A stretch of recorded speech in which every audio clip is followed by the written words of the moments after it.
नमस्कार मेरे प्यारे श्रोताओं, आज मैं आपके लिए एक ऐसी कहानी लेकर आई हूँ जिसमें एक सीधे साधे किसान, एक चालाक पड़ोसन और किस्मत के अनोखे खेल की दास्तां है। ये कहानी हमें सिखाती है कि बुरी नीयत से किए गए काम का नतीजा हमेशा बुरा ही होता है और जिनका मिलना लिखा होता है उन्हें दुनिया की कोई ताकत जुदा नहीं कर सकती। तो आइए कहानी शुरू करते हैं। पुराने जमाने में एक गांव था, रामपुर, जहां मोहन नाम का एक किसान अपने माता पिता के साथ रहता था।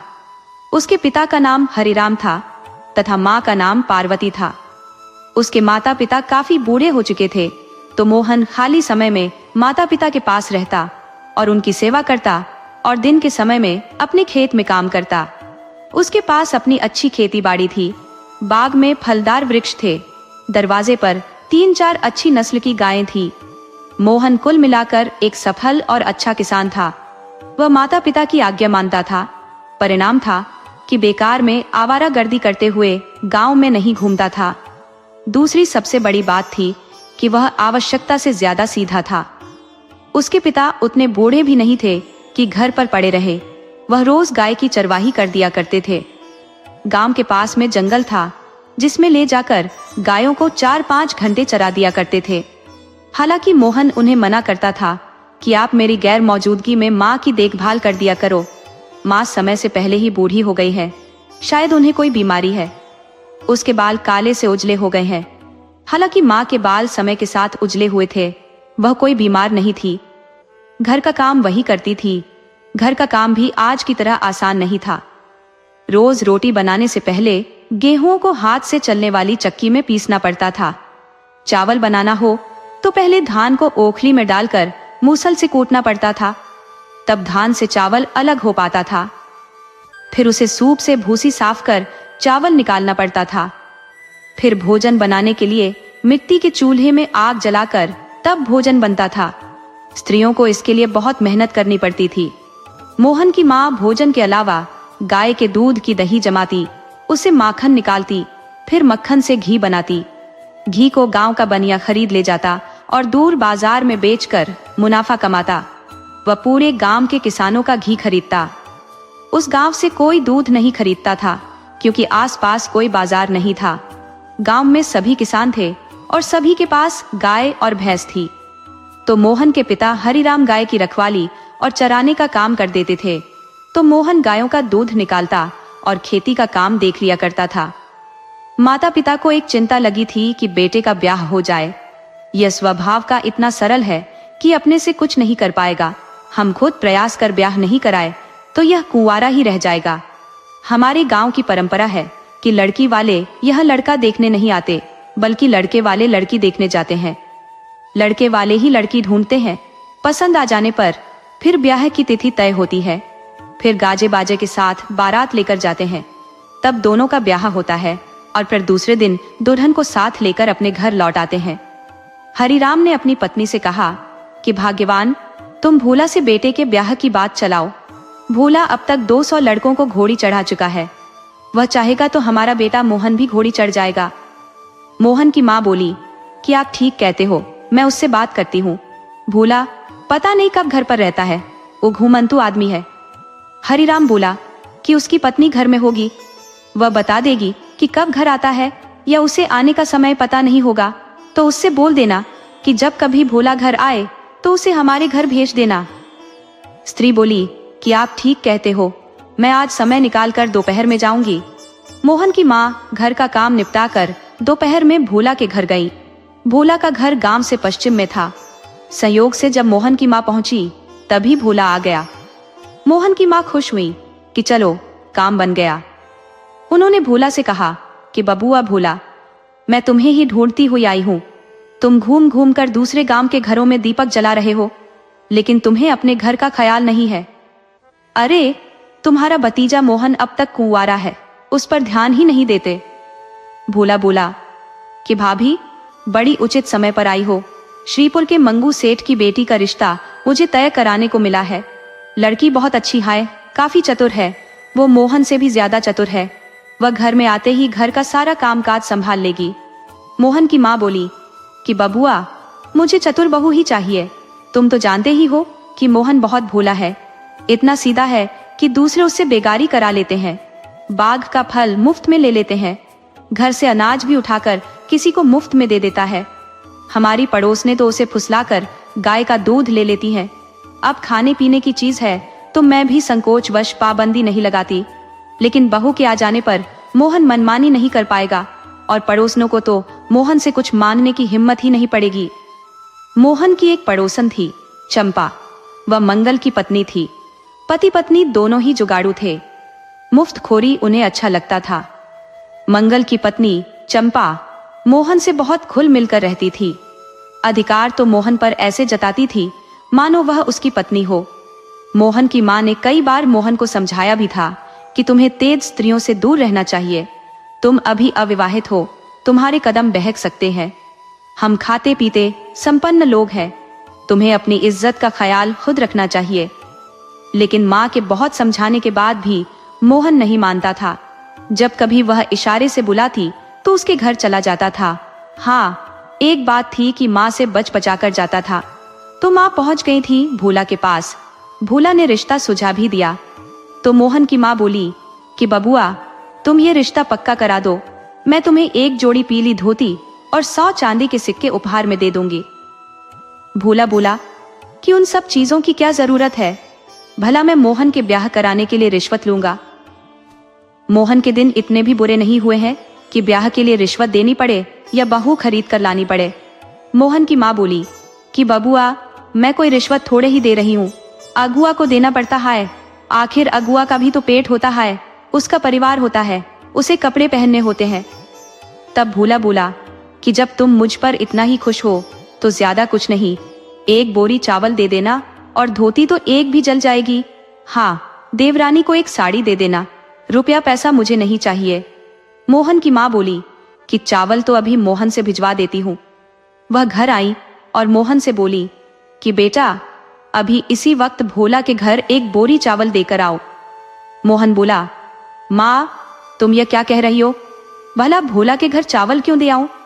माँ बोली कि बहस मत करो, जो मैं कहती हूँ उतना ही करो, तुरंत चावल भोला के घर दे आओ। मोहन बोला, वह तो मैं दे आऊंगा, मगर कारण तो तुम्हें बताना पड़ेगा। माँ बोली कि मोहन, मेरे से तुम्हारा बाप भी कोई सवाल जवाब नहीं करता और तुम अभी बच्चे हो, जाओ चावल दे आओ। मोहन 1 बोरी चावल उठाकर भोला के घर दे आया। उसे चावल ले जाते हुए चंपा ने देख लिया था। उसे समझ में नहीं आ रहा था कि मोहन बोरी लेकर कहाँ जा रहा है, वह भी गांव के पश्चिम तरफ तो इसका खेत भी नहीं है। उसने सोच लिया कि जब लौटेगा तो पूछ लेगी, मेरे घर में भी तो चावल गेहूं खत्म है, उससे लेना है। जब मोहन लौटा तो चंपा ने उसे इशारे से बुलाया, लेकिन उसने भी इशारे से बता दिया कि अभी नहीं, माँ देख रही है। वह घर आया तो फिर से माँ से पूछना चाहा, लेकिन माँ ने पहले ही उसे कई काम बता देना चाहा। वो बोली कि तुम्हारे पिता खाना खाकर नहीं गए हैं, उनको खाना लेकर जाओ, वहां से लौटना तो लकड़ी काट कर लेते आना, घर में सूखी लकड़ी खत्म हो गई है। मोहन को माँ की बात मानकर फिर से जाना पड़ा। वह अब इस बात को भूल गया कि माँ ने क्यों चावल भोला को भिजवाया है, लेकिन चंपा नहीं भूली थी। वो शाम के वक्त गांव से बाहर ही मोहन से मिल ली और बोली कि मोहन, तुम बोरी लेकर कहाँ गए थे? मोहन बोला कि माँ ने चावल भोला को भिजवाया था। चंपा बोली कि माँ जी ने क्यों चावल भोला को भिजवाया था? उसके घर तो चावल की कोई कमी रही ही नहीं है, उसके पास बिन मांगे लोग सामान दे जाते हैं। मोहन बोला कि शायद उसने माँ से चावल खरीदा होगा। चंपा बोली कि नहीं मोहन बबुआ, ये बात नहीं है, बात कोई और है। और क्या बात है? वो तो माँ जी ही बता सकती है, तुम उनसे किसी भी तरह पूछ लो, नहीं बताती है तो हट करके पूछ लो। उनसे कहना कि नहीं बताओगी तो घर छोड़कर चला जाऊंगा, वह तुरंत बता देंगी। मोहन बोला कि ठीक है, मैं पता कर लूंगा, पता लग जाने पर तुम्हें अवश्य बताऊंगा। वो घर आ गया और माँ से बोला कि माँ, तुम मुझे अपना बेटा समझती ही नहीं, जबकि मैं तुम्हारी खूब सेवा करता हूँ, पिताजी की सेवा करता हूँ, लेकिन कोई भी बात तुम मुझसे छिपा लेती हो। मुझे कुछ पता ही नहीं चलता कि घर में क्या चल रहा है, जबकि घर का सारा काम तो मैं ही करता हूँ।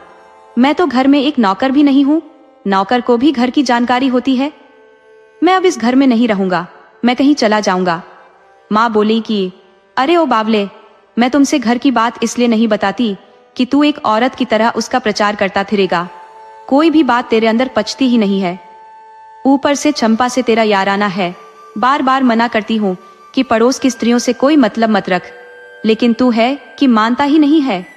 चंपा से वैसे चिपका रहता है मानो तुम्हारी पत्नी हो, अपनी मान मर्यादा का ख्याल नहीं रखता।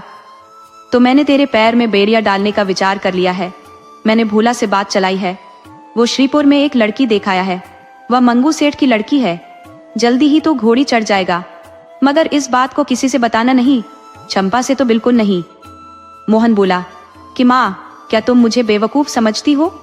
अरे मैं भला अपने पैर में कुल्हाड़ी क्यों मारने लगा? मैं किसी से नहीं बताऊंगा। मोहन के मन में लड्डू फूटने लगे कि जल्दी ही उसका ब्याह हो जाएगा। वो गांव में किसी से इस बारे में बात भी नहीं करेगा। वो रात में एक बार चंपा के पास जरूर जाता था, लेकिन अब वह उसके पास जाना जरूरी नहीं समझा। उसे लगा कि दूसरे की स्त्री से बात करना, उससे संबंध रखना खतरे से खाली नहीं है। वह किसी दिन मेरे लिए समस्या बन सकती है, मुझे बदनाम कर सकती है। वह अपने स्वार्थ के लिए मुझसे संबंध रखती है, मगर मेरा उसके घर आना जाना ठीक नहीं है। वो रात होने पर आज चुपके से उसके घर नहीं गया, बल्कि अपने घर में रहा। सुबह उठने के बाद वह खेत में काम करने चला गया। उधर भोला की पत्नी चंपा काफी परेशान थी। उसके घर में राशन खत्म हो चुका था। मंगल बिल्कुल बेकार आदमी था। दिन भर फालतू का घूमता, लोगों पर बातें बनाता, फिर गांव से बाहर चबूतरे पर सो रहता। चंपा को भी स्त्रियों में बैठकर चुगली करने की आदत थी। मोहन को उसने मोहजाल में फंसा लिया था। रात को उसका हाथ पैर की मालिश कर देती थी, तो बदले में वह चुपके से अनाज और कभी कभी कुछ पैसे उसे दे दिया करता था। मोहन के पास जमीन ज्यादा थी, उपज ज्यादा होती थी। उसके घर अन्न की कोई कमी नहीं थी, तो 2-4 बोरी महीने में इधर उधर कर देता था। उतने से चंपा गुड़िया रानी थी। बैठे बिठाए उसके दिन मौज मस्ती से कट रहे थे। मगर जब मोहन ने अनदेखी कर दी तो उसे खतरा महसूस होने लगा। उसने सोची कि किसी तरह शाम में मोहन को अपने घर बुला लेगी। तो मोहन की माँ भी अब सजग थी कि मोहन घर से बाहर न जाए। शाम में मोहन आया तो फिर उसे समझाया कि तुम कोई गलती मत करना, किसी से ब्याह वाली बात शेयर मत करना, और चंपा के घर तो बिल्कुल भी नहीं जाना। स्त्रियों के पास स्त्री को ही जाना चाहिए। किसी पुरुष को गैर स्त्री के घर तो रात में भूल से भी नहीं जाना चाहिए। तो मोहन फिर रात को अपने घर में सो रहा। चंपा के घर में अन्न का एक दाना भी नहीं था। उसने अपनी पड़ोसनों से मांग कर देख भी लिया था, तो उसकी पड़ोसनों ने इनकार कर दिया था तथा उसे हिदायत दे डाली थी कि कुछ काम धंधा कर लिया करो। पति को सलाह दो कि वह कुछ कर लिया करे। इस तरह मुफ्त में कोई तुम्हारी कितने दिन मदद करेगा। अपने पति से कहो कि कोई काम कर लिया करे। पड़ोसन जानती थी कि मोहन से इसके कुछ लोचा है, दोनों में प्रेम प्रसंग है, वरना मुफ्त में कोई किसी पर अपना धन नहीं लुटाता। पुरुषों में यही तो एक कमी है कि बिना स्वार्थ के किसी स्त्री से दोस्ती नहीं रखते, वह उसकी तरफ देखते ही नहीं।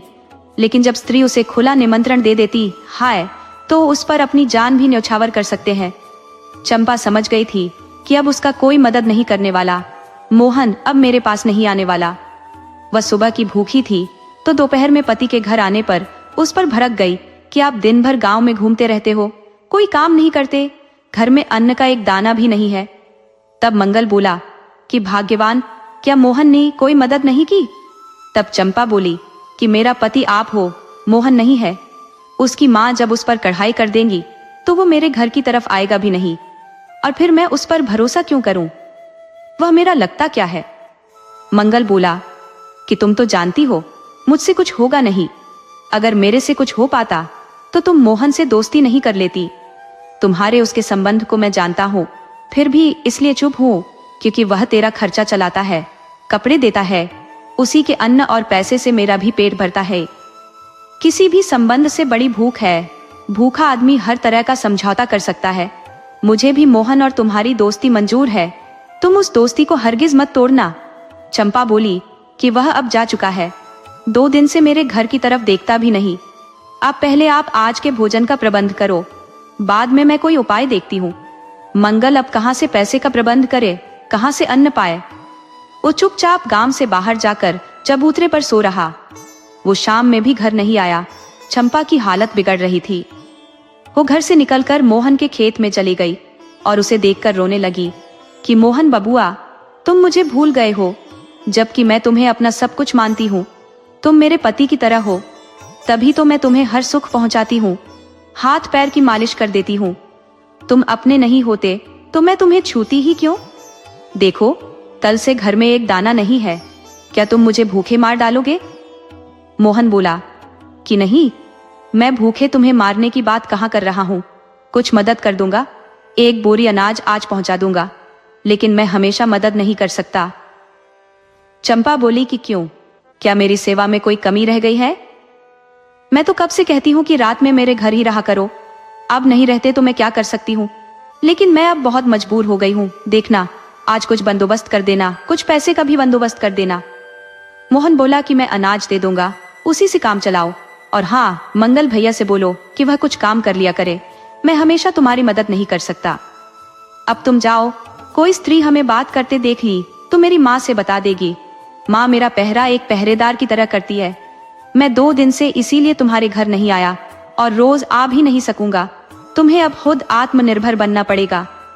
चंपा भी सोची कि यहाँ बात करना ठीक नहीं, और बात तो बाद में भी हो जाएगी। वह घर लौट गई। मोहन शाम में घर लौटा तो देखा कि माँ घर में नहीं है, यानी भोला के घर गई है। पिता अभी गाय लेकर लौटे नहीं है, तो वह तुरंत एक बोरी अनाज उठाया और चंपा के घर दे आया। चंपा बोली कि रात में आ जाना, मैं आपकी सेवा कर दूंगी, भोजन भी मेरे घर में ही खा लेना।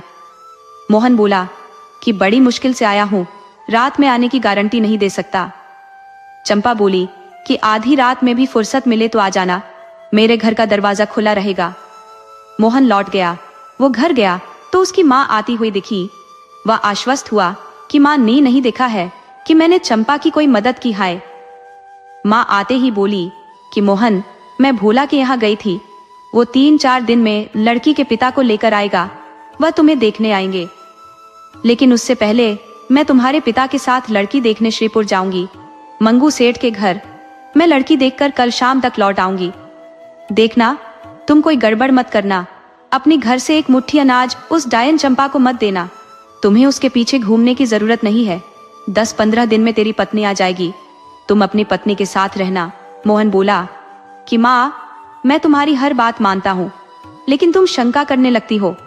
अरे, चंपा से पहले मिलता था, मगर हमारी उसकी कट्टी हो गई है। वह मेरे से बात नहीं करती, मैं उससे बात नहीं करता। वह मेरे घर की तरफ नहीं देखती, मैं उसके घर की तरफ नहीं देखता, बात बराबर। और वह कोई मेरी पत्नी थोड़े ही है। मोहन की माँ बोली कि बेटा, मैं मूर्ख नहीं हूँ, मैं जानती हूँ तू उससे अंतरंग संबंध में रहा है, यह एक गलत बात है, लेकिन अब जो गलती कर दी है उसे नहीं दोहराना है। डूबता हुआ आदमी मुर्दे के सहारे भी नदी पार कर जाता है, लेकिन नदी पार करते ही उस मुर्दे को वहीं छोड़कर आगे बढ़ जाता है। वह उससे लिपटा नहीं रहता, उसे अपने घर नहीं ले जाता, उस पर कोई छड़ावा नहीं चढ़ाता। इसलिए अपनी गलतियों को मुर्दा समझ लो और मुर्दे को भूल जाओ। वह बोली कि देखो, तुम्हारे पिताजी गायों को लेकर आ गए हैं, तुम उन गायों को बंधवा दो, फिर दूध निकाल लाओ, मैं तब तक भोजन बना देती हूँ। वो भोजन बनाकर पति और बेटे को खिला दी तथा पति से बोली कि जल्दी सो जाओ, हमें कल श्रीपुर चलना है लड़की देखने। श्रीपुर 10 कोस दूर है, हो सकता है हम कल रात लौट भी न पाए। अब घर 2 दिन अकेले मोहन को संभालना पड़ेगा।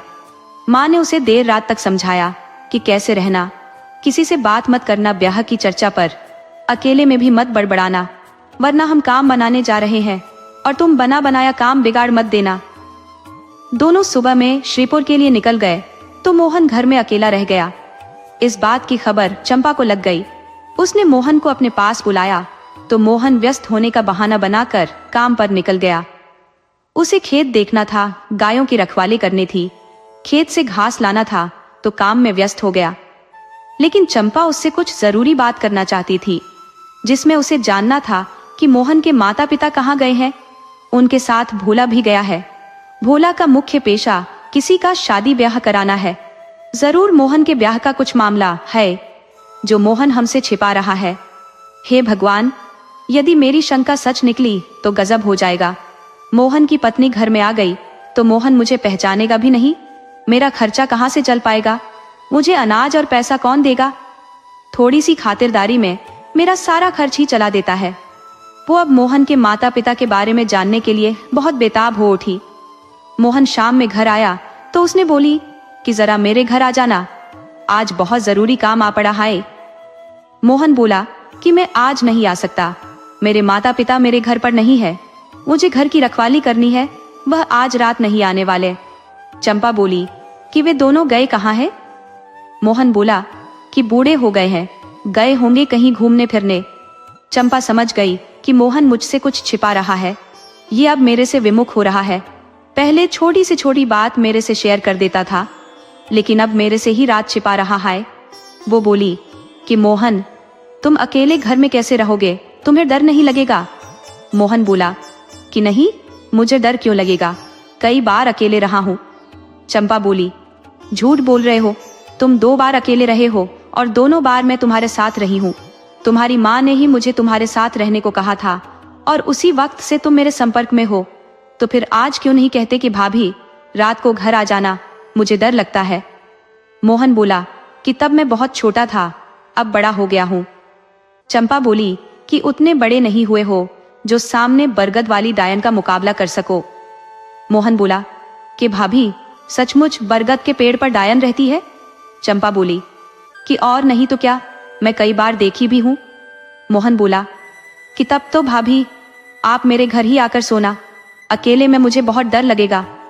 चंपा तो यही चाहती थी, फिर भी बोली कि मैं तुम्हारे घर आकर रहूं, ये मेरे पति मेरे पड़ोसनों को पता चल गया तो मैं तो घर और गांव से निकाल दी जाऊंगी। मोहन बोला कि अब कोई जुगाड़ लगाकर आ जाना, नहीं तो चुड़ैल मुझे मार डालेगी। चंपा बोली कि अब तुम्हारे लिए मुझे फांसी चढ़ना पड़े तो चढ़ जाऊंगी, मैं तुम्हारे भैया को खाना खिलाने और सो जाने के बाद आ जाऊंगी, दरवाजा खुला रखना। मोहन बोला कि अरे नहीं, मैं ऐसा नहीं कर सकता, कहीं दरवाजा खुला देख चुड़ैल मेरे घर में आ गई तो मेरा गला दबा देगी। तब चंपा बोली कि चुड़ैल आधी रात के बाद चलती है, मैं तो उससे पहले आ जाऊंगी। वह घर चली गई और अपने जाहिल पति से बोली कि अब हमारी नाव डूबने वाली है, अब आप ही इसमें कुछ कर सकते हो। मोहन जैसे बेवकूफ का ब्याह होने वाला है, आप उस ब्याह को काट सकते हो। आप गांव से बाहर चबूतरे पर पड़े रहते हो, जबकि गांव में आने के लिए एकमात्र रास्ता है। अब जब मोहन के पिता और माँ श्रीपुर गए हैं तो लड़की वाले भी जल्दी ही लड़के को देखने आएंगे। वह लड़के के घर आने से पहले लड़के के बारे में जान लेना चाहेंगे। वह जरूर चबूतरे पर बैठे आदमी से पूछेंगे कि मोहन कैसा है, उसका व्यवहार कैसा है। आप उसमें जितना खटाई मिला सकते हो मिला देना, ऐसा मिलाना कि लगे कि खीर में नमक डाल दिया गया है। मंगल बोला कि भाग्यवान, मुझ पर जरा भी शंका मत करो, मैं ऐसा ब्याह काटूंगा कि उसे कोई जोड़ नहीं पाएगा। वह घर से निकलकर चला गया। उसे अब खाने की कोई परेशानी नहीं हो रही थी, क्योंकि मोहन ने 4 बोरी अन्न पहुंचा दिया था। मंगल मोहन का अन्न खाकर उसी की थाली में छेद करने चला था। मोहन के माता पिता लौट आए थे। उन्होंने मोहन से बताया कि लड़की बहुत अच्छी है, बात भी सकारात्मक रही है। परसों मंगू सेठ तुम्हें देखने आ रहे हैं। यदि तुमने कोई गड़बड़ी नहीं की होगी तो समझ लो तुम घोड़ी चढ़ जाओगे, हमारी बहू घर में आ जाएगी। लेकिन तुम अपना मुंह चंपा के आगे खोल दिया होगा तो तुम्हारा भगवान मालिक है। ये बात खुद भोला कह गया है।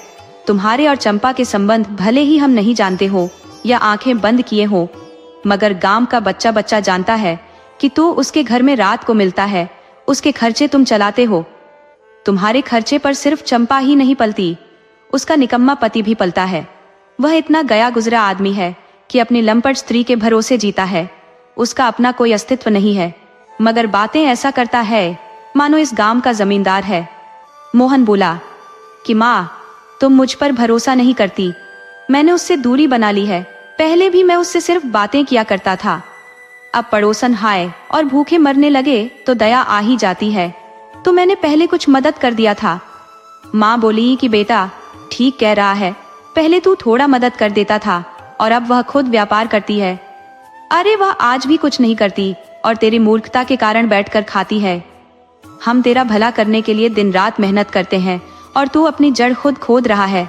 अब भगवान जाने कि रात में क्या गुल खिलाया होगा। खैर छोड़ो, हम तुम्हें बताना चाह रहे हैं कि तुम्हें देखने के लिए मंगू सेठ आने वाले हैं। तुम उनके सामने बड़ी शालीनता से पेश आना, जरा भी बेवकूफी मत करना।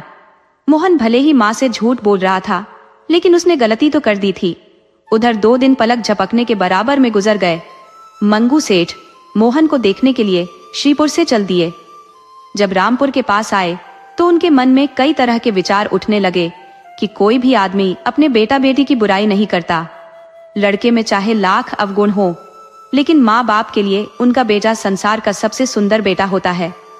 हो सकता है हरिराम और भोला ने भी मोहन के बारे में कुछ छिपाया हो, तो हम गांव में जाने से पहले ही पता कर लेते हैं कि मोहन किस तरह का लड़का है। वह गांव से बाहर चबूतरे के पास रुक गए। चबूतरे पर पहले से मंगल बैठा था। वह तो इंतजार ही मंगू सेठ का कर रहा था। मंगू सेठ ने पूछ बैठे कि भाई, मुझे हरिराम के घर जाना है। मैं अपनी बेटी का रिश्ता हरिराम के बेटे से करना चाहता हूँ। उनका घर द्वार कैसा है, खेती बाड़ी है कि नहीं, और सबसे बड़ी बात कि लड़का कैसा है। मंगल बोला कि आप हरिराम के घर जा रहे हो? अरे हरिराम के क्या कहने, गांव में सबसे ज्यादा जमीन उन्हीं की है। बाग बगीचे भी खूब हरे भरे हैं। घर का तो पूछना ही नहीं है। घर में चांद सूरज की ज्योति, घर में बरसे हीरा मोती। मंगू सेठ बोले कि इसका मतलब घर खंडहर है, ऊपर छप्पर भी नहीं है। मंगल बोला नहीं, आप गलत समझ गए। घर उनका खूब शानदार है। घर बार सब ठीक है, उनका बेटा भी ठीक ही है। उसमें सिर्फ एक कमी नहीं होती तो वैसा लड़का दीपक लेकर ढूंढने से कहीं नहीं मिलता। क्या शालीनता है उसमें, आने जाने वाले मुसाफिरों का भी प्रणाम करता रहता है। सेवा भावना तो उसमें कूट कूट कर भरी है।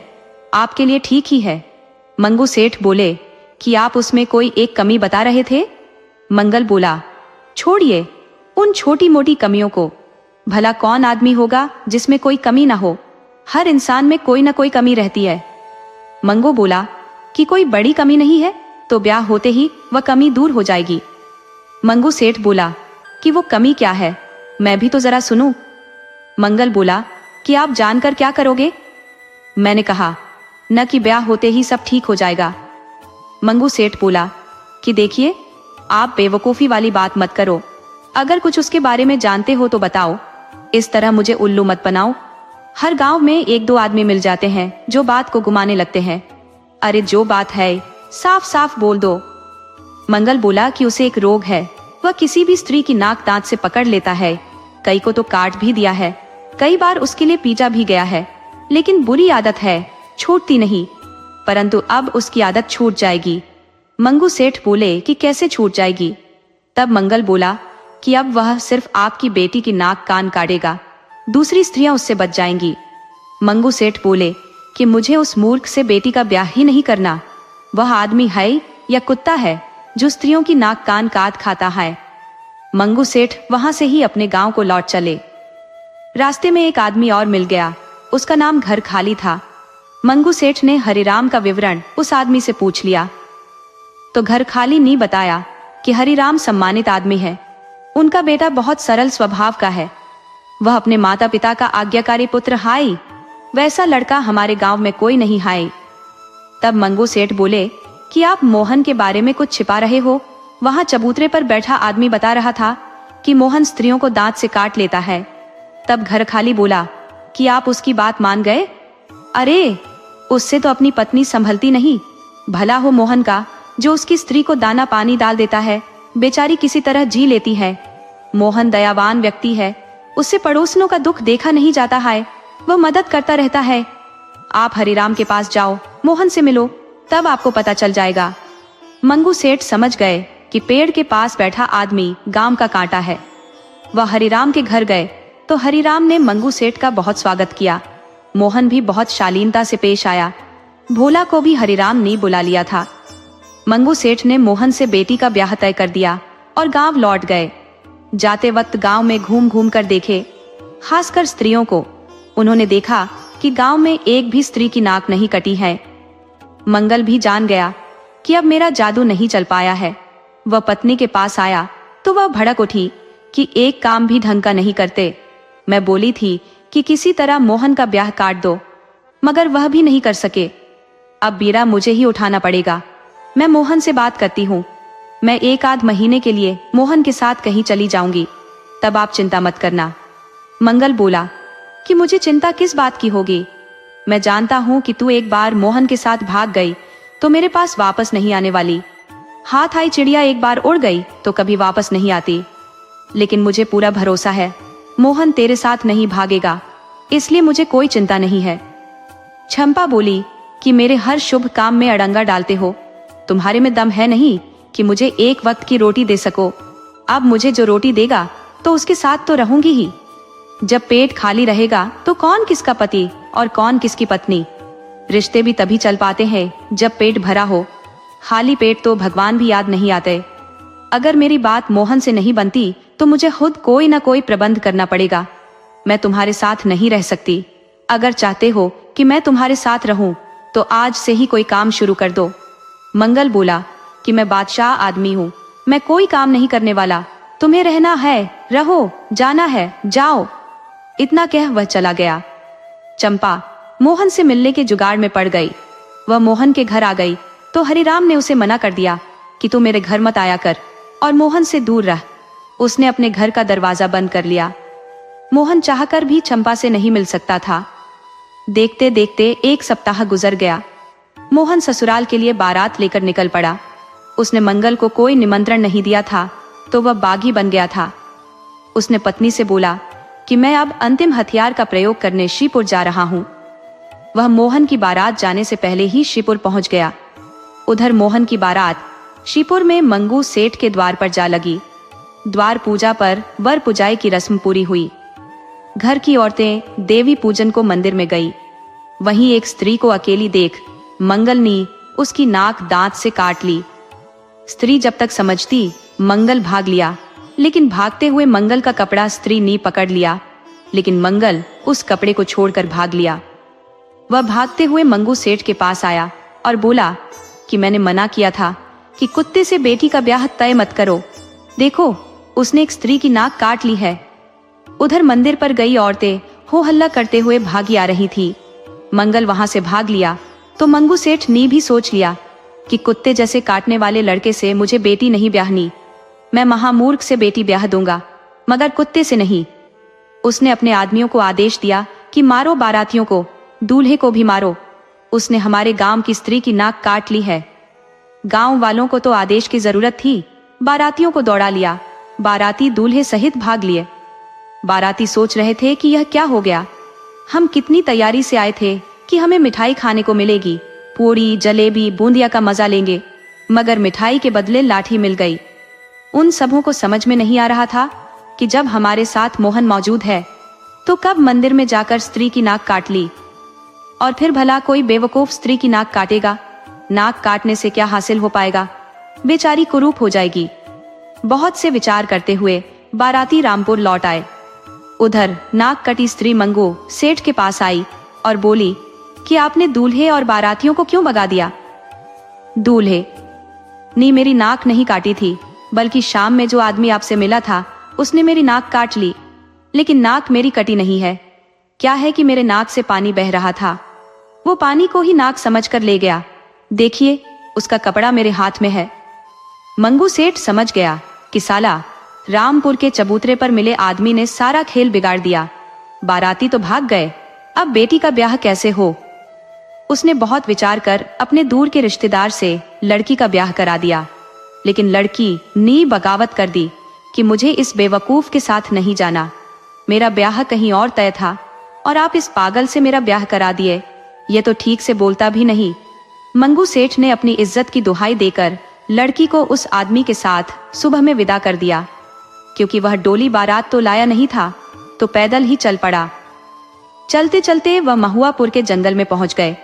मोहन अपनी इज्जत छिपाने के लिए भोर में ही गाय लेकर जंगल आ गया था कि कोई गांव वाला दरवाजे पर आकर मेरा मजाक न उड़ाए, तो वह मन मारकर जंगल में बैठा था।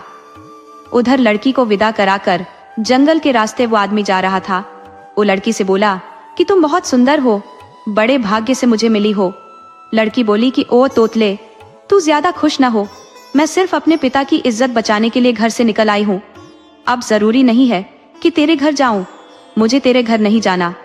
अब तू अपना रास्ता नाप, मुझे अपने पति के पास जाना है। मेरा पति रामपुर का मोहन है, मैं अब उसी के पास जा रही हूँ।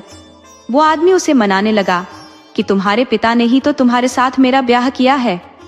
लड़की बोली कि क्यों मेरे हाथों मरना चाहता है? तू यहाँ से चला जा, नहीं तो तुझे जंगल के कुएं में फेंक दूंगी।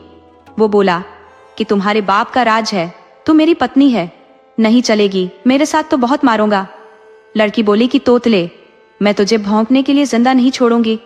उसने उस आदमी को उठाकर कुएं में फेंक दिया और चलती बनी। सारा तमाशा मोहन देख रहा था।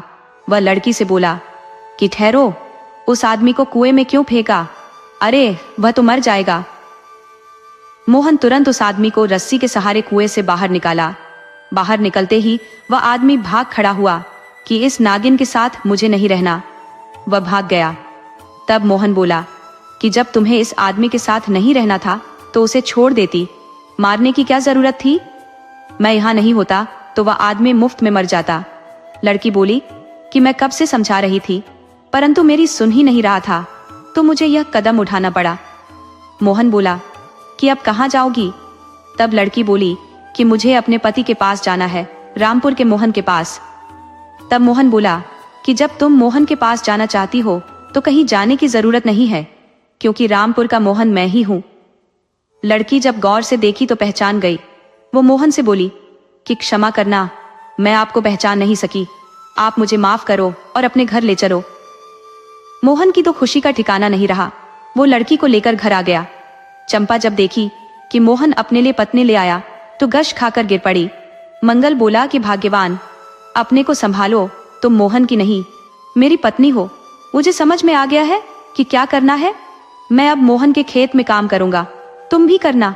जो कुछ मजदूरी मिल जाएगी हम उसी में संतोष कर लेंगे। चुगली और मुफ्तखोरी से दुनिया नहीं चलती। सभी अपने घर खुशी खुशी रहने लगे। कहानी से सीख, बुरी नियत और जलन से दूसरों का बुरा करने वाले आखिर में खुद ही मुंह की खाते हैं। सच्ची और नेक जोड़ी को किस्मत किसी न किसी तरह मिला ही देती है, चाहे रास्ते में कितनी भी रुकावटें क्यों ना आए।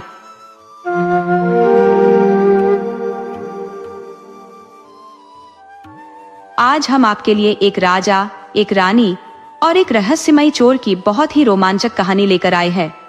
ये कहानी हमें सिखाती है कि कर्मों का फल कैसे मिलता है और एक छोटी सी गलती कैसे पूरे राज्य पर भारी पड़ सकती है। आइए कहानी शुरू करते हैं। सबसे पहले आपसे निवेदन है कि ममता हिंदी कहानियां चैनल को सब्सक्राइब करें और इस वीडियो को लाइक, शेयर और कमेंट करके अपना भरपूर प्यार दें। बहुत पुराने समय की बात है। रतनगढ़ नाम का एक नगर था जहां राजा विक्रमजीत का शासन था। विक्रमजीत एक अयोग्य राजा था जिसे अपनी प्रजा की कोई चिंता नहीं थी। वह दिन रात राजमहल के रनिवास में ही डूबा रहता था। उसके महल में महारानी पद्मावती को छोड़कर लगभग 20 अन्य रानियां थीं। महारानी पद्मावती ही थी जिनसे प्रजा प्रसन्न रहती थी। पद्मावती बहुत ही साधारण तरीके से रहती थी और अत्यंत धार्मिक स्वभाव की थी। वह प्रजा के सुख दुख को भली भांति समझती थी। लेकिन राजा विक्रमजीत को अपनी प्रजा से कोई लेना देना नहीं था। उसे तो बस नई नई रानियां इकट्ठा करने का शौक हो गया था। वह जहां भी जाता एक स्त्री को अपने साथ ले आता और उसे रानी बना लेता। राजा के इस व्यवहार से दरबारी भी नाखुश रहते थे, लेकिन प्रजा और राज दरबारी सभी को रानी पद्मावती से ही कोई उम्मीद बची थी। उधर नगर में चतुरसिंह नाम के एक चोर ने आतंक मचा रखा था। उसके आतंक से नगर के लोग बहुत परेशान थे। वह एक अजीब किस्म का चोर था। वह बंद दरवाजों के अंदर से भी सामान चोरी कर लेता था। वह घरों में सेंध भी मारता था। लोग घर के अंदर सोए रह जाते और वह सामान लेकर चंपत हो जाता। नगर के निवासी रोज राज दरबार में चोर की शिकायत लेकर आते, लेकिन द्वारपाल उन्हें महल के दरवाजे से ही लौटा देता और कहता, महाराज अभी नई रानी लेकर आए हैं और 1 महीने तक रानी के साथ ही रहेंगे। अभी किसी में इतनी हिम्मत नहीं कि राजा को परेशान कर सके। द्वारपाल ताना मारते हुए कहता, यार तुम लोग कैसे आदमी हो? तुम लोगों को अपने माल की रक्षा खुद करनी चाहिए। कुछ राजा साहब से सीखो, वे अपने माल की रखवाली खुद करते हैं। मेरा मतलब है नई रानी की रखवाली खुद करते हैं, उस पर कोई पहरा नहीं लगाते। जाओ अपनी संपत्ति की हिफाजत करो। तब नगर के लुटे पिटे लोग कहते, अब हम किस धन की रखवाली करें? जो कुछ हमारे पास था वह तो चोर ले गया। द्वारपाल चढ़कर बोलता, 1 महीने बाद आना, अभी हम तुम्हारी कोई मदद नहीं कर सकते। मुझे तुम लोगों के लिए फांसी पर नहीं चढ़ना। राजा साहब अभी रनिवास में व्यस्त हैं, इस तरह दिन भर लोग आते रहते और द्वारपाल सबको लौटाता रहता। महीने बीत गए, लेकिन राजा से कोई नहीं मिल सका। उधर चोर अब नगर के व्यापारियों को अपना शिकार बनाने लगा। कई बड़े व्यापारी लुट गए तो वे राज दरबार की तरफ दौड़े, मगर द्वारपाल ने उन्हें भी लौटा दिया। ये सारा तमाशा महारानी पद्मावती की एक दासी देख रही थी। उसने नगर के व्यापारियों से कहा, आप लोग व्यर्थ ही इस द्वारपाल के पास क्यों आते हैं? ये बहुत बड़ा बदमाश और निकम्मा है। आप लोग सीधे रानी पद्मावती से शिकायत कीजिए, वही आपकी समस्या का समाधान करेंगी। व्यापारी बोला, जब राजमहल के दरवाजे पर यह द्वारपाल यमराज बनकर खड़ा है तो हम रानी तक कैसे पहुंच सकते हैं? दासी बोली, रानी से मिलने के दो रास्ते हैं। एक तो रानी सुबह के समय महल के बाहर मंदिर में पूजा करने जाती है, लेकिन उसमें एक समस्या है। रानी साधारण स्त्री के वेश में आती है और उस समय मंदिर में सैकड़ों स्त्रियां जाती हैं। आप उन्हें पहचान नहीं पाएंगे। अगर पहचान सकते हैं तो रास्ते में ही रानी के चरण पकड़ लेना। वह चोर क्या, चोर के बाप को भी सूली पर चढ़वा देंगी, लेकिन रानी के बदले किसी दूसरी स्त्री के चरण पकड़ लिए तो लेने के देने पड़ जाएंगे और तुम्हारी पिटाई भी हो जाएगी। अब दूसरा तरीका यह है कि यहाँ के जंगल के बीच में एक महात्मा रहते हैं। उनका नाम सिद्धनाथ बाबा है।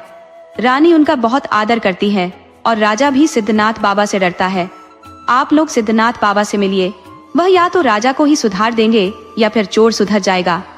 व्यापारी दासी की बात सुनकर इस निष्कर्ष पर पहुंचे कि उन्हें सिद्धनाथ बाबा से ही मिलना चाहिए। व्यापारी सिद्धनाथ बाबा से मिलने जंगल में चले गए। सिद्धनाथ बाबा किसी भी व्यक्ति से पहले बहुत तर्क वितर्क करते थे, तब जाकर समस्या का समाधान बताते थे। जब व्यापारी सिद्धनाथ बाबा के पास गए और अपनी समस्या बताई, महात्मन, हम लोग नगर के सेठ हैं। हमें रोज एक चोर परेशान कर रहा है। वह हमारे घर में रखे सामान चुरा लेता है। सिद्धनाथ बाबा बोले, तुम लोग अपने सामान की रखवाली करो। खुले में सामान रख दोगे तो पड़ोसी की भी नियत डोल जाएगी। हो सकता है तुम लोगों का सामान कोई चोर नहीं चुराता हो, बल्कि तुम्हारा पड़ोसी ही चुराता हो। व्यापारी बोले, नहीं महात्मन, सामान एक चोर ही चुराता है। उसका नाम चतुर सिंह है। वह सेंध लगाने में बहुत माहिर है। वह उस घर से भी सामान चुरा लेता है जिस घर में बाहर से ताला लगा रहता है। जिस घर में पति पत्नी सोए रहते हैं, उस घर में भी सेंध लगाकर चोरी कर लेता है और उन्हें पता तक नहीं चलता। सिद्धनाथ बाबा बोले, यह क्या बात हुई? तुम लोग घोड़े बेचकर क्यों सोते हो? तुम्हें अपने घर की रखवाली करनी चाहिए। अब मेरे पास क्यों आए हो? मैं इसमें क्या कर सकता हूँ? मैं कोई पहरेदार तो हूं नहीं कि चलकर तुम्हारे घर के आगे खड़ा होकर पहरा दूं। तुम लोग राजा से मिलो और कहो कि नगर में पहरेदारी सख्त करे और चोर को पकड़वाए। व्यापारी बोले, हम राजा के पास गए थे, लेकिन राजा किसी से मिलता ही नहीं। राजा को इश्क की बीमारी लग गई है। हर महीने एक नई स्त्री लाता है, उसे रानी बना देता है और रनिवास में पड़ा रहता है। वह कभी किसी से नहीं मिलता। प्रजा का हाल बेहाल है, कोई देखने वाला नहीं है। आप राजा को चेतना में लाइए ताकि वह प्रजा का ख्याल करे। हम चाहते हैं कि आप राजा से मिले। सिद्धनाथ बाबा बोले, मैं एक महात्मा हूँ। मेरा काम भक्ति करना है, प्रजा की देखभाल करना या राजा को सुधारना नहीं। आप लोग यहाँ से जाओ और कोई दूसरा रास्ता तलाशो। व्यापारी समझ गए कि महात्मा के बस में कुछ भी नहीं है। ये भला हमारी मदद क्यों करेंगे? वे निराश होकर नगर को लौट गए तो सिद्धनाथ बाबा बड़बड़ाए, नगर वासियों, अब मैं तुम्हें कैसे समझाऊं कि विधि के विधान को मैं नहीं बदल सकता, फिर भी प्रयास करता हूँ। सिद्धनाथ बाबा जंगल से उठकर सीधे राजमहल की तरफ चल पड़े। जब वे राजमहल के दरवाजे पर गए तो द्वारपाल ने उन्हें वहीं रोक लिया और बोला, आप मेरी आंखों में धूल झोंक कर अंदर क्यों जा रहे हो? जानते नहीं कि अंदर प्रवेश वर्जित है? सिद्धनाथ बाबा बोले, मैं महात्मा हूँ। मेरा नाम सिद्धनाथ बाबा है। मेरा प्रवेश किसी भी राज दरबार में बैरोकटोक होता है। कोई भी मुझे नहीं रोकता। द्वारपाल बोला, आप चाहे सिद्धनाथ बाबा हो या कोई और, मुझे नहीं पता, लेकिन इतना जानता हूँ कि राजमहल में मेरी मर्जी के बिना कोई प्रवेश नहीं कर सकता। सिद्धनाथ बाबा बोले, चल, तेरी मर्जी मानकर ही राजमहल में चला जाता हूँ। द्वारपाल बोला, मुझे बेवकूफ मत बनाओ, चुपचाप यहाँ से लौट जाओ। तुम्हारे जैसे भिखारी साधु रोज आते हैं और मैं उन्हें भगा देता हूँ। किसी किसी की तो पिटाई भी करनी पड़ती है। सिद्धनाथ बाबा बोले, द्वारपाल, तू अपनी औकात से बढ़कर बात कर रहा है। तू मेरे रास्ते से हट जा, वरना मेरे क्रोध का शिकार हो जाएगा। मैं नहीं चाहता कि एक मच्छर को श्राप दूं। द्वारपाल बोला, अरे, मुझको श्राप का डर दिखाते हो? तुम जैसे भिखारी मुझे रोज श्राप देकर जाते हैं। सिद्धनाथ बाबा के क्रोध का कोई ठिकाना नहीं रहा। वे बोले, दुष्ट, तो सिद्धनाथ बाबा को ललकारता है? तो पहले मैं उस मूर्ख कामी राजा को श्राप देता हूँ कि वह नपुंसक हो जाए और उसकी मौत उसकी नई रानियों के हाथों से हो, और तू अभी इसी वक्त पत्थर में बदल जाए। इतना कहना था कि द्वारपाल पत्थर में बदलने लगा। वह दुहाई देने लगा, महात्मन, मुझे क्षमा करो। मैं दुष्ट राजा का अन्न खा रहा था, इसलिए मेरी बुद्धि भ्रष्ट हो गई थी। मैंने आपको भला बुरा कह दिया। मुझे गरीब को क्षमा कर दो। महात्मा दयावान थे। वे बोले, मूर्ख, तुम्हें पत्थर तो बनना पड़ेगा। मेरा श्राप व्यर्थ नहीं जाता, लेकिन मुझे तेरी मूर्खता पर दया आ रही है, इसलिए श्राप से मुक्ति का उपाय भी बता देता हूँ। जिस दिन तुम्हें रानी पद्मावती अपने हाथों से स्पर्श कर देंगी, उस दिन तेरा उद्धार हो जाएगा, तू फिर से मनुष्य बन जाएगा। इतना कहकर महात्मा सिद्धनाथ बाबा जंगल में अपने आश्रम में लौट गए। उधर राजा अचानक से नपुंसक बन गया। उसे समझ में नहीं आ रहा था कि यह अचानक क्या हो गया। उसकी ज्यादातर रानियां बाजारू औरतें थीं। उन्हें जब पता चला कि राजा अब उनके किसी काम का नहीं रहा, तो वे उससे मुक्ति का उपाय सोचने लगी। उन्हें धन और शारीरिक सुख चाहिए था, और अब राजा से इन दोनों की कोई उम्मीद नहीं थी। राजा उन्हें जाने भी नहीं दे सकता था। उसने रानियों पर कड़ा प्रतिबंध लगा दिया था कि राजा की आज्ञा के बिना वे महल से बाहर नहीं जाएंगी। एक रानी पद्मावती ही थी जिन पर राजा का कोई प्रतिबंध नहीं था। राजा जानता था कि वह एक धार्मिक स्त्री है और मैं लाख बुरा हूं, मगर वह मेरा त्याग नहीं करेगी, इसलिए उसे महल से बाहर जाने की पूरी छूट थी। मगर अन्य रानियां तो सड़क से उठाकर लाई गई थी, ज्यादातर कोठे वाली थी। जब राजा ने सख्ती बढ़ा दी तो वे नई रानियां बहुत चिढ़ गई और उन्होंने राजा को रनिवास में ही मिलकर मार डाला। राजा की मृत्यु का समाचार सुनकर राज दरबारी रनिवास की तरफ भागे तो रानियों को भागने का मौका मिल गया और वे भाग गईं। महल में अकेली रानी पद्मावती और उनका एक नन्हा सा राजकुमार अजय बच गए। राजा के मरने के बाद रानी पद्मावती ने राजगद्दी संभाल ली। वह बहुत दयालु रानी थी। उन्होंने प्रजा के लिए राज दरबार का दरवाजा खोल दिया। अब लोग अपनी फरियाद लेकर आ सकते थे। रानी फरियादियों की फरियाद सुनती। नगर के व्यापारी भी अपनी समस्या लेकर आ गए। महारानी, चतुरसिंह नाम का चोर नगर में आतंक मचा रहा है। वह रोज किसी न किसी घर में चोरी करता है। उसके आतंक से बड़े व्यापारी नगर छोड़कर जाने लगे हैं। आप उसके आतंक को रोकिए। रानी ने सैनिकों को आदेश दिया, उस चोर को पकड़ने के लिए हजारों सैनिक लग जाओ। उस चोर को 7 दिन के अंदर जिंदा या मुर्दा राज दरबार में हाजिर करो। अगर नहीं ला सके तो सभी सैनिकों को नौकरी से निकाल दिया जाएगा। उन्होंने सेनापति से कहा, आपको शर्म आनी चाहिए कि पिछले 2 साल से एक मामूली चोर ने सभी प्रजा के नाक में दम कर रखा है और तुम लोग मुफ्त की तनख्वाह ले रहे हो। एक मामूली चोर पकड़ा नहीं जाता तो तुम लोग कोई युद्ध कैसे लड़ पाओगे? सेनापति को अपनी नौकरी जाने का डर सताने लगा तो वह जी जान से लग गया। रानी के सारे सैनिक जंगल में फैल गए, क्योंकि उन्हें पता था कि चोर जंगल में ही कहीं छिपता है। इस बात की खबर चोर चतुरसिंह को भी लग गई कि रानी के सैनिक हाथ धोकर मेरे पीछे पड़ गए हैं और रानी ने मुझे 7 दिन में जिंदा या मुर्दा पकड़ने का आदेश दिया है। चोर बहुत डर गया कि अब मेरे जिंदगी के दिन सिर्फ 7 बचे हैं। हजारों सैनिक तो मुझे पाताल से भी ढूंढ लेंगे। सैनिक नगर से लेकर गांव और जंगल में भी डेरा डाल चुके थे। अब चतुरसिंह के पास दूसरे नगर में भाग जाने का भी मौका नहीं था। उसे कोई उपाय नहीं सूझ रहा था। मौत उसके बहुत करीब थी, लेकिन वह एक शातिर चोर था जो साधारण तरीके से किसी के हाथ नहीं आने वाला था। उसके दिमाग में आया, मैंने जिंदगी में बहुत सारी गलतियां की हैं। मैंने लोगों को लूटकर इतना धन जंगल में छिपाया है कि उतना तो राज दरबार के खजाने में भी नहीं होगा। लेकिन अब वह किस काम का? वह तो सब मिट्टी में दबा रह जाएगा। वह न तो मेरे काम आया न किसी दूसरे के काम आएगा। उसने सोच लिया कि अब मुझे एक बार सिद्धनाथ बाबा के पास जाना चाहिए, शायद वे मेरी कुछ सहायता कर सके। चोर भागकर सिद्धनाथ बाबा के पास गया। बाबा, मुझे बचा लो, मुझे राजा के सैनिक मार डालेंगे। महात्मा सिद्धनाथ बाबा बोले, क्यों, तुम्हें क्या हुआ है? तुम्हें राजा के सैनिक क्यों मार डालेंगे? मैं पिछले 30 साल से जंगल में हूं, मुझे तो कोई नहीं मारता। फिर तुम्हें किस बात का डर है? चतुर सिंह बोला, महाराज, मैं एक चोर हूं, इसलिए मेरे पीछे राजा के सैनिक पड़े हैं। महात्मा बोले, तो तुम चोर हो तो जाओ चोरी करो, अपने घर में जाकर छिपो। मेरे पास क्यों आए हो? मेरे पास कोई छिपने लायक जगह नहीं है। तुम मेरे पास रहे तो मुझे भी फंसा दोगे।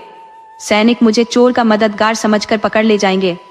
तुम कोई छिपने का अलग स्थान तलाशो, भागो यहां से। चोर समझ गया कि भगवान से विमुख होकर सबको कष्ट पहुंचाने वाले का मुश्किल में कोई साथ नहीं देता। उसके कर्म ही ऐसे हैं कि साधु भी उसे लात मारकर भगा देगा। वही हो भी रहा था। चतुर सिंह बोला, महात्मन, मुझे भगवान के लिए बचा लीजिए, मैं मरना नहीं चाहता। यह सच है कि मैंने बहुत गुनाह किए हैं, बहुत सारा धन लूटा है, लेकिन मैंने वह धन सुरक्षित रखा है, उसमें से एक पैसा भी कहीं खर्च नहीं किया है। मैं एक अच्छा आदमी बनना चाहता हूँ, सच में मैं साधु बन जाना चाहता हूँ। महात्मा बोले, मूर्ख, चोर कभी साधु नहीं बनता और न ही मूसल से कभी धनुष बनता है। हाँ, तुम एक सज्जन पुरुष बन सकते हो, लेकिन मैं तुम पर भरोसा कैसे कर लूं? चतुर सिंह बोला, महात्मन, मुझे बचा लो तो मैं हमेशा के लिए सज्जन आदमी बन जाऊंगा। महात्मा बोले, तुमने भगवान का वास्ता दिया है तो मैं तुझे नहीं निकालूंगा, लेकिन तुम्हें बहुत मुश्किलों से गुजरना होगा। मेरे लिए बहुत काम करने पड़ेंगे। जंगल से लकड़ियां लानी पड़ेंगी, फल तोड़कर लाने पड़ेंगे, गायों की रखवाली करनी पड़ेगी और गांवों से मधुकरी मांगकर लाना पड़ेगा। यह सब काम तुमसे नहीं हो पाएगा। चोर बोला, महात्मन, जब जान पर बन आती है तो मनुष्य को हर प्रयास करना पड़ता है। आप मुझे जो भी काम देंगे मैं कर लूंगा। महात्मा ने चतुर सिंह को कुछ वस्त्र दिए और बोले, आज तुम इसे पहनकर मेरे आश्रम में बैठ जाओ और मेरे साथ भजन कीर्तन करो। तुम शाम तक किसी भी परिस्थिति में अपनी आंखें मत खोलना, चाहे यहां प्रलय ही क्यों ना आ जाए। चतुर सिंह ध्यान लगाकर बैठ गया, लेकिन वह चोर था, उसका मन चंचल था। वह ध्यान में तो बैठ गया, मगर चोर नजरों से थोड़ी आंखें खोलकर देख ले रहा था कि कौन आया और कौन आश्रम से गया। उसने देखा कि राजा के सैनिक आश्रम में आ गए हैं। उन्हें देखकर चतुर सिंह का मन भागने को हुआ, लेकिन वह महात्मा की बात याद करके रुक गया। महात्मा ने कहा था कि प्रलय आ जाए तब भी आंखें मत खोलना, तो वह आंखें बंद करके बैठा रहा। सैनिक उसे एक युवा सन्यासी समझकर चले गए। उसे सन्यासी की ताकत और भगवान में आस्था का पता चल गया। उसे समझ में आ गया कि भगवान की शरण में जाने वाले ढोंगी का भी कल्याण हो जाता है। तो उसने भगवान के भजन में मन लगा लिया और रोज भक्ति करने लगा। एक सप्ताह तक जब नगर में कहीं चोरी नहीं हुई और सैनिक चोर को ढूंढकर थक गए, तो वे रानी के पास आए और बोले, महारानी, हमने चोर को ढूंढने में कोई कोर कसर नहीं छोड़ी है। हमने पेड़ के पत्तों से लेकर जंगल की झाड़ियों तक सब जगह तलाशा है। जंगल में कोई ऐसा स्थान नहीं बचा जहां हमने चोर की तलाश न की हो, लेकिन चोर कहीं नहीं मिला। हमने चोर को ढूंढने के लिए गांवों को भी नहीं छोड़ा और स्त्रियों में भी ढूंढा कि कहीं वह स्त्री का वेश धरकर तो नहीं छिप गया है, लेकिन हमारे राज्य में वह चोर अब नहीं है। महारानी, आपके डर से, आपके फरमान को सुनकर चोर दूसरे राज्य के जंगलों में भाग गया है। अब आप गुप्तचरों को आदेश दीजिए कि वे चोर का पता लगाएं कि वह किस राज्य में छिपा है। हम उस चोर को पकड़ने के लिए उस राज्य पर आक्रमण कर देंगे। रानी बोली, दूसरे राज्य में पता लगाने की जरूरत नहीं है, बस अपने राज्य में चोर नहीं होना चाहिए। उस पर निगरानी रखो कि लौटकर फिर हमारे राज्य में वापस ना आ जाए। सैनिकों की जान में जान आई कि रानी ने उन्हें नौकरी से नहीं निकाला। वे महारानी से बोले, महारानी, हम पूरी मुस्तैदी से चोर पर नजर बनाए हुए हैं। यदि वह हमारे राज्य में आने का दुस्साहस करता है तो हम उसे जिंदा पकड़कर आपके सामने लाकर पटक देंगे। रानी बोली, ठीक है, जाओ अपनी ड्यूटी करो। उधर चोर अब महात्मा सिद्धनाथ बाबा के आश्रम में ही रहने लगा था। जंगल से रानी के सैनिकों की वापसी हो गई थी और अब जंगल में सख्त पहरा नहीं था। तो चतुर सिंह महात्मा के लिए जंगल से लकड़ियां लाता, फल लाता, फूल तोड़ लाता, गाय चरा लाता और गाय का दूध निकालता। इस तरह करते करते उसे अब कई साल गुजर गए। अब नगर के लोग चोर चतुर सिंह को भूलने लगे थे। बहुत से लोग तो यह मान चुके थे कि चतुर सिंह मर चुका है। यदि जिंदा होता तो जरूर उसके चर्चे दूसरे राज्यों में भी होते। समय गुजरते देर कितनी लगती है। देखते ही देखते 12 साल गुजर गए। रानी का पुत्र अजय 16 साल का हो चुका था, तो रानी पद्मावती ने उसे राजा बना दिया। अब रत्नगढ़ का राजा अजय था, लेकिन अजय का राजा गद्दी पर बैठना शुभ नहीं हुआ। राज्य में भयंकर अकाल पड़ गया। प्रजा के पास पहले से संचित अन्न नहीं था, क्योंकि 30-40 साल से कोई अकाल नहीं पड़ा था, तो किसी को अकाल पड़ने का अनुमान नहीं था। जब अकाल पड़ गया तो प्रजा में हाहाकार मच गया। रानी ने अपने पुत्र अजय से कहकर राज दरबार का भंडार खुलवा दिया और प्रजा के लिए अन्न बंटवाने लगी। प्रजा में खुशी की लहर दौड़ गई, लेकिन प्रजा की यह खुशी दूसरे साल तक नहीं रह सकी। राज्य फिर से सूखे की चपेट में आ गया, तो राजा अजय ने भी अपने हाथ पीछे खींच लिए, क्योंकि राज दरबार के भंडार में भी अन्न नहीं था। मंत्री के समझाने पर अजय ने अन्न का वितरण बंद कर दिया। प्रजा में भूखमरी जैसे हालात हो गए। लोगों को कुछ सूझ नहीं रहा था, तो कुछ लोग राजा अजय को ही पनौती मान रहे थे कि जब से यह राजा बना है, राज्य की प्रजा पर संकट आ गया है। प्रजा के लोग जंगल में भागकर महात्मा सिद्धनाथ बाबा के पास गए। बाबा, अब आप ही कोई मदद कर सकते हो। सिद्धनाथ बाबा अपने चेले चतुर सिंह से बोले, वत्स, अब सही समय आ गया है कि तुम लूटे हुए धन का सही उपयोग कर सको। तुम उस धन को जंगल में गड़े हुए स्थान से निकाल लाओ और गरीब लोगों में रोज वितरण करो।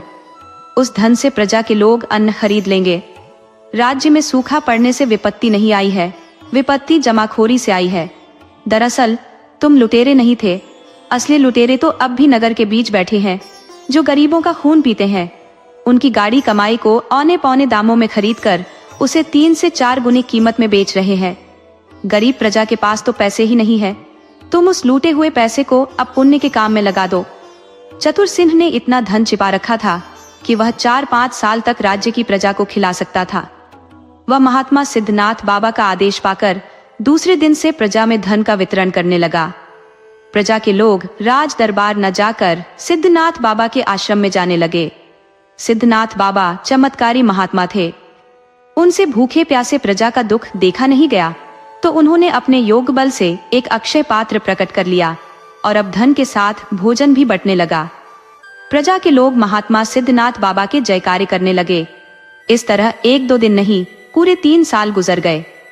इस बात की खबर महारानी को पहले ही लग गई थी, तो वे भी महात्मा के पास पहुंच गई। महात्मन, आप अब प्रजा के लिए भोजन वस्त्र का नहीं, बल्कि स्थायी निवारण कीजिए, ताकि प्रजा के लोग निकम्मे न हो जाए। आप मेघों के देवता को ही प्रसन्न कीजिए कि हमारे राज्य में वर्षा हो जाए। महात्मा बोले, महारानी, प्रकृति के नियम को हम भी नहीं बदल सकते, हम किसी के कर्म को नहीं बदल सकते। राज्य में अकाल क्यों पड़ा है, इसको जानना जरूरी है। हमारे आसपास के पड़ोसी राज्यों में जमकर बरसात हो रही है, जबकि हमारा राज्य एक बूंद पानी को तरस रहा है। रानी पद्मावती बोली, महात्मन, यही तो मेरी समझ में नहीं आ रहा है कि ऐसा क्यों हो रहा है। आप एक सिद्ध महात्मा है, आप सब कुछ जानते हैं। महात्मा बोले, इसका जवाब आपके पुत्र अजय के पास है। इसका सही जवाब वही दे सकता है। महारानी, आप अपने पुत्र से ही इसका जवाब तलाशिए। रानी अपने दरबार लौट गई और अपने पुत्र से बोली, अब तुम इस राज्य के राजा हो, और एक बात यह भी सत्य है कि जब से तुम राजा बने हो, तब से दुर्भाग्य राज्य का पीछा नहीं छोड़ रहा। एक दुष्ट प्रवृत्ति के राजा के चलते उसकी सारी प्रजा दुख भोगती है। तुमने ऐसी कौन सी गलती की है कि तुम्हारी गलती की सजा सारी प्रजा भुगत रही है। राजा अजय बोला, माँ, मैंने अपनी जानकारी में ऐसी कोई गलती नहीं की है। अब मेरे पिछले जन्म में कोई गलती हो गई होगी तो उसका तो मुझे ज्ञात ही नहीं है। रानी बोली, आदमी पूर्व जन्म में नहीं, इसी जन्म में अपनी गलतियों का भुगतान करता है। तुमने जरूर कोई बड़ी गलती की है और मुझसे छिपा रहे हो, तो जल्दी से अपनी गलती सुधार ले, वरना अब प्रजा में बगावत के स्वर उठने लगे हैं। संभव है प्रजा बगावत कर दे और तुम्हें राजगद्दी छोड़नी पड़े। इसलिए अच्छा रहेगा कि तुम जंगल में सिद्धनाथ बाबा के पास जाओ और अपने पापों का प्रायश्चित करो। राजा अजय को अपनी गलती का एहसास था। अजय रात को सोया तो उसे नींद नहीं आ रही थी। उसे अपनी गद्दी जाती हुई दिख रही थी। वह सोचने लगा कि 5 साल पहले वह जंगल में शिकार करने गया था। वह एक चीतल का पीछा करते हुए जंगल के काफी अंदर चला गया था। चीतल जंगल में कहीं गुम हो गया। उसे ढूंढते हुए वह एक झील के किनारे चला गया था। चीतल तो उसे नहीं मिला, मगर झील के उस पार उसे एक लड़की दिखाई पड़ी जो मधुर स्वर में गा रही थी। उसकी मधुर बोली ने उसके मन को मोह लिया था। वह उसके पास जाने को बेकरार हो उठा, मगर विशाल झील को पार करना संभव नहीं था। झील के दोनों किनारों से आगे जाने का कोई मार्ग नहीं था। भयंकर कांटेदार झाड़ियां थी। लेकिन उस लड़की से मिलने के लिए वह कोई भी जोखिम उठाने को तैयार था, तो उसने सोचा कि झील को तैरकर पार कर जाऊं। वह झील के पास गया तो एक लकड़हारे ने उसे मना किया। राजकुमार, आप जल में उतरने की गलती मत करना। इसके जल में हाथ लगाते ही या इस झील का पानी पीते ही अंधे हो जाओगे। वह संभल गया था और झील में नहीं उतरा था। उसने लकड़हारे से पूछा था कि झील के पार वाली लड़की कौन है। तब लकड़हारे ने बताया था, राजकुमार, उसके विषय में मुझे कुछ नहीं पता, लेकिन इतना जानता हूँ कि वह रोज झील के किनारे आती है और गाती है। मैं उसे 3-4 सालों से गाते हुए देख रहा हूँ। तब उसने लकड़हारे से उस पार जाने का मार्ग पूछा, तो लकड़हारे ने बताया कि उसे भी सही रास्ता नहीं पता। वह लकड़हारे की बात मानकर दूर के रास्ते से पहाड़ी पर चढ़ गया और 2-2.5 घंटे के कठिन प्रयास के बाद उस स्थान पर पहुंचा, मगर वहां कोई लड़की नहीं थी। उसने सिर उठाकर दूसरे किनारे पर देखा तो वह लड़की अब दूसरे किनारे पर थी जहां से वह चला था। उसने सोच लिया कि अब वह उस पार जाने का प्रयास नहीं करेगा, बल्कि यहीं बैठकर उसके इस पार आने का इंतजार करेगा। वह वहीं बैठकर इंतजार करने लगा, मगर लड़की उस पार नहीं आई। देखते देखते रात हो गई तो उसे डर लगने लगा। भयानक जंगल में उसे कोई सुरक्षित स्थान नहीं दिखा। वह घबराए हुए झील की तरफ देखा तो वहां से झील गायब थी और सामने हरा भरा मैदान था। यह देखकर वह और भी डर गया कि यह तो किसी मायावी राक्षसी की माया है। राजकुमार अजय बिस्तर पर लेटे पुराने ख्यालों में खो गया था। उसने देखा था कि झील गायब हो गई है। वह काफी डरा सहमा था कि तभी वह लड़की चलते हुए पास आ गई। उसने फिर से सामने देखा तो वहां विशाल झील थी। उसे समझ नहीं आ रहा था कि यह सब क्या है। जब लड़की उसके पास से गुजरने लगी तो उसने पूछ लिया, कौन हो आप? इस घने जंगल में क्या करती हो? लड़की बोली, मुझसे पूछने से पहले आप बताइए कि आप कौन हैं और यहाँ कैसे आ गए। तब उसने उस लड़की से कहा था कि वह एक गांव का गरीब किसान है। उसने मजाक में कह दिया तो लड़की भी मान गई। लड़की ने कहा, मैं एक अंधी लड़की हूँ, मेरी खोज खबर किसको है? उसके मुंह से अंधी होने की बात सुनकर वह सहम गया था, लेकिन उसे लकड़हारे की बात याद आ गई तो वह समझ गया कि इस लड़की ने जरूर झील में स्नान कर लिया है या पानी पी लिया है, इसीलिए अंधी हो गई है। उसने लड़की से कहा, माफ करना, मैं नहीं जानता था कि आप अंधी हो, वरना मैं कब का आपकी मदद कर दिया होता। वैसे आप रहती कहाँ हो? लड़की बोली, अभी मेरे निवास स्थान पर चलो, हम वहीं बात करेंगे। वह उस लड़की के साथ आगे गया तो पहाड़ी में एक गुफा थी जहां लड़की रहती थी। लड़की ने बताया था कि वह जन्म से अंधी नहीं थी, झील का पानी पीने से अंधी हो गई थी। उसने बताया कि झील दिन में 2 बार गायब हो जाती है, ये कोई जादुई झील है। लड़की की बात सुनकर उसने कहा था, मैं अब तुम्हें अपने साथ ले जाऊंगा और अपने साथ रखूंगा। तुम इतनी अच्छी हो कि कोई भी तुम्हें पत्नी बनाना चाहेगा। लड़की बोली थी, क्यों मुझ अंधी से मजाक करते हो? भला कोई अंधी से विवाह करता है? उसने लड़की से कहा, मैं अभी विवाह करने को तैयार हूँ। जिसके पास दिल होता है वह दिल से प्रेम करता है, उसे शरीर से कोई मतलब नहीं होता। उसने घंटों मीठी मीठी बातें करके उस लड़की को भरोसे में ले लिया था। सच तो ये था कि उसे लड़की से कोई प्रेम नहीं था, बस एक हवस की भूख थी जिसे वह मिटाना चाहता था। हवस के शिकारी हमेशा मजबूरी का फायदा उठाते हैं, तो उसने भी उठा लिया। लड़की उस पर इतना भरोसा कर गई कि उसने अपने को उसे सौंप दिया। रात भर वह उस लड़की के साथ रहा और बोला, मैं 1-2 दिन में फिर से आता हूँ तो तुम्हें घर ले चलूंगा। मुझे पहले अपने माता पिता को भरोसे में लेना होगा। लड़की बोली थी, अब तो लुट चुकी हूँ, अब क्या घबराना, अब तुम्हारे ही भरोसे हूँ। वह राजमहल लौट आया था, मगर उस लड़की के मोह जाल में फंस गया था। वह उससे छिपकर 1 साल तक मिलता रहा। एक दिन लड़की ने बताया कि वह उसके बच्चे की माँ बनने वाली है। इतना सुनते ही उसके पैरों तले की जमीन खिसक गई थी। वह लड़की से वादा करके आया कि कल तुम्हें यहाँ से अपने घर ले चलूंगा, लेकिन 4 साल गुजर गए, वह उस तरफ गया ही नहीं। उसने उस लड़की की कोई खोज खबर नहीं ली। राजा अजय को सब याद था कि उसके धोखे के कारण ही यह सब हो रहा है। वह लड़की कोई साधारण नहीं है। उसने विचार कर लिया कि वह उस लड़की से मिलेगा और उससे क्षमा मांगेगा, लेकिन उससे पहले महात्मा सिद्धनाथ बाबा से मिलेगा। राजा अजय सुबह में महात्मा के पास गया और प्रजा के कल्याण का उपाय पूछा, तो बाबा भड़क गए, मुझे गुस्सा मत दिलाओ, वरना तुम्हारे द्वारपाल की तरह पत्थर बना दूंगा। बेशर्म राजा, तुमने एक अंधी लड़की को धोखा दिया है। उसकी तकलीफ इतनी बड़ी है कि सारी प्रजा कराह उठी है। तू राजा बनने के लायक नहीं है। अजय बाबा के पैर पकड़ लिया। महात्मन, मुझे माफ करो, मैं अभी उस लड़की को अपनाने को तैयार हूँ। आज ही उसके पास जा रहा हूँ। महात्मा बोले, तू देर मत कर, अभी जा और उस लड़की को ढूंढ ला। अजय तुरंत उस झील के पास चल पड़ा। जब झील के पास गया तो उस पार उसे कुछ भी दिखाई नहीं पड़ा। वह लकड़हारा आज भी लकड़ी लेकर जंगल से लौट रहा था, तो अजय ने पूछा, भाई, क्या वह लड़की झील के पार से आज भी संगीत गाती है? तब लकड़हारे ने बताया, नहीं राजकुमार, अब वह लड़की कभी संगीत नहीं गाती। 3-4 साल हो गए, किसी कमीने ने उसे धोखे में रखकर उससे झूठा विवाह कर लिया था। उसने एक पुत्र को जन्म भी दिया था, लेकिन वह 3-4 सालों में फिर कभी नहीं दिखी। अजय झील के गायब होने का इंतजार करने लगा, मगर झील का पानी नहीं सूखा। तो उसने वही पुराना वाला रास्ता चुना और पहाड़ी से उतरकर झील के पास आया, मगर उसे कोई नहीं मिला। वह उस गुफा के पास गया, मगर गुफा में भी कोई नहीं था। वह उस लड़की का पता लगाने पहाड़ी पार के गांव में गया, मगर किसी ने कुछ नहीं बताया। ढूंढते ढूंढते वह गांव के एक बुजुर्ग के पास गया और बोला, मैं रतनगढ़ का राजा हूँ, मुझे एक स्त्री की तलाश है।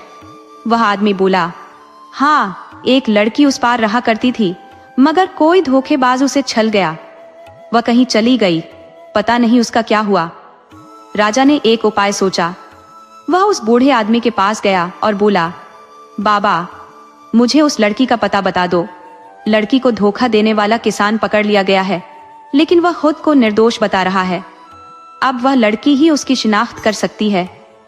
मैं राजा हूँ और मैं वादा करता हूँ कि लड़की के साथ पूरा इंसाफ करूंगा। वह आदमी राजा को नहीं पहचानता था। जब इतनी बात सुनी तो बोला, मैं उस कमीने की पहचान के लिए उस लड़की को सामने ला दूंगा। वह कहीं दूर नहीं गई है, वह हमारे घर में ही है। वह बूढ़ा बोला, मोहिनी, घर से बाहर आओ, मैं आज तुझे इंसाफ दिलाकर रहूंगा। वह लड़की घर से बाहर आई। आज उसके हाथ में छड़ी नहीं थी, बल्कि एक 3-4 साल का बच्चा था जो स्त्री का हाथ पकड़कर ला रहा था। बच्चे को देखते ही अजय का दिल मचल उठा। उसने बच्चे को गोद में उठा लिया और उसे चूमने लगा। मुझे माफ करना बेटे, मैंने तुम्हें पिता के प्यार से वंचित रखा। राजा बोला, बाबा, मैं ही वह कमीना किसान हूँ जिसने इस स्त्री को धोखा दिया था, लेकिन मैं कोई किसान नहीं हूँ, मैं रतनगढ़ का राजा हूँ।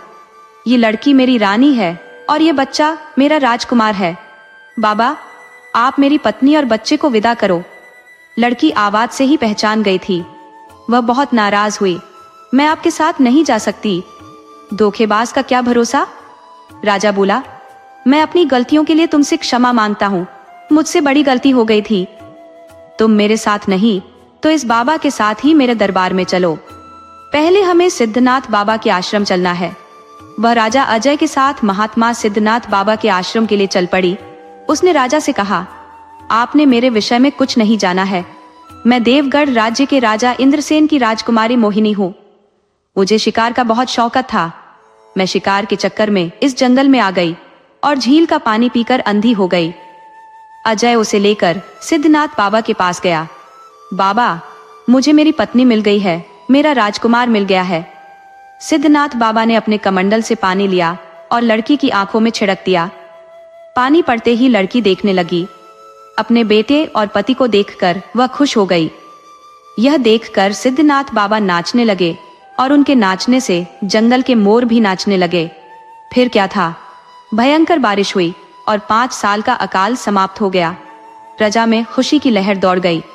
राजा अपनी रानी और पुत्र को लेकर महल में चला गया और अपनी पूरी कहानी माँ को बताई। माँ बेटे पर नाराज हुई, लेकिन बहू को स्वीकार कर लिया। रानी पद्मावती ने बहू को महारानी बना दिया।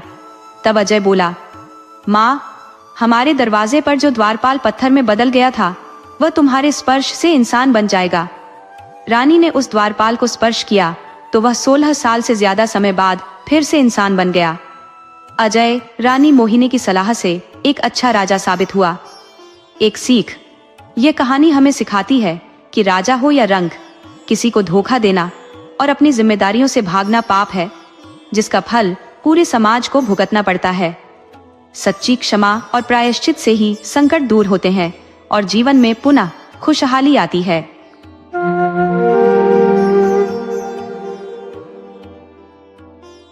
आज हम आपके लिए लाए हैं कामचोर बहू की कहानी।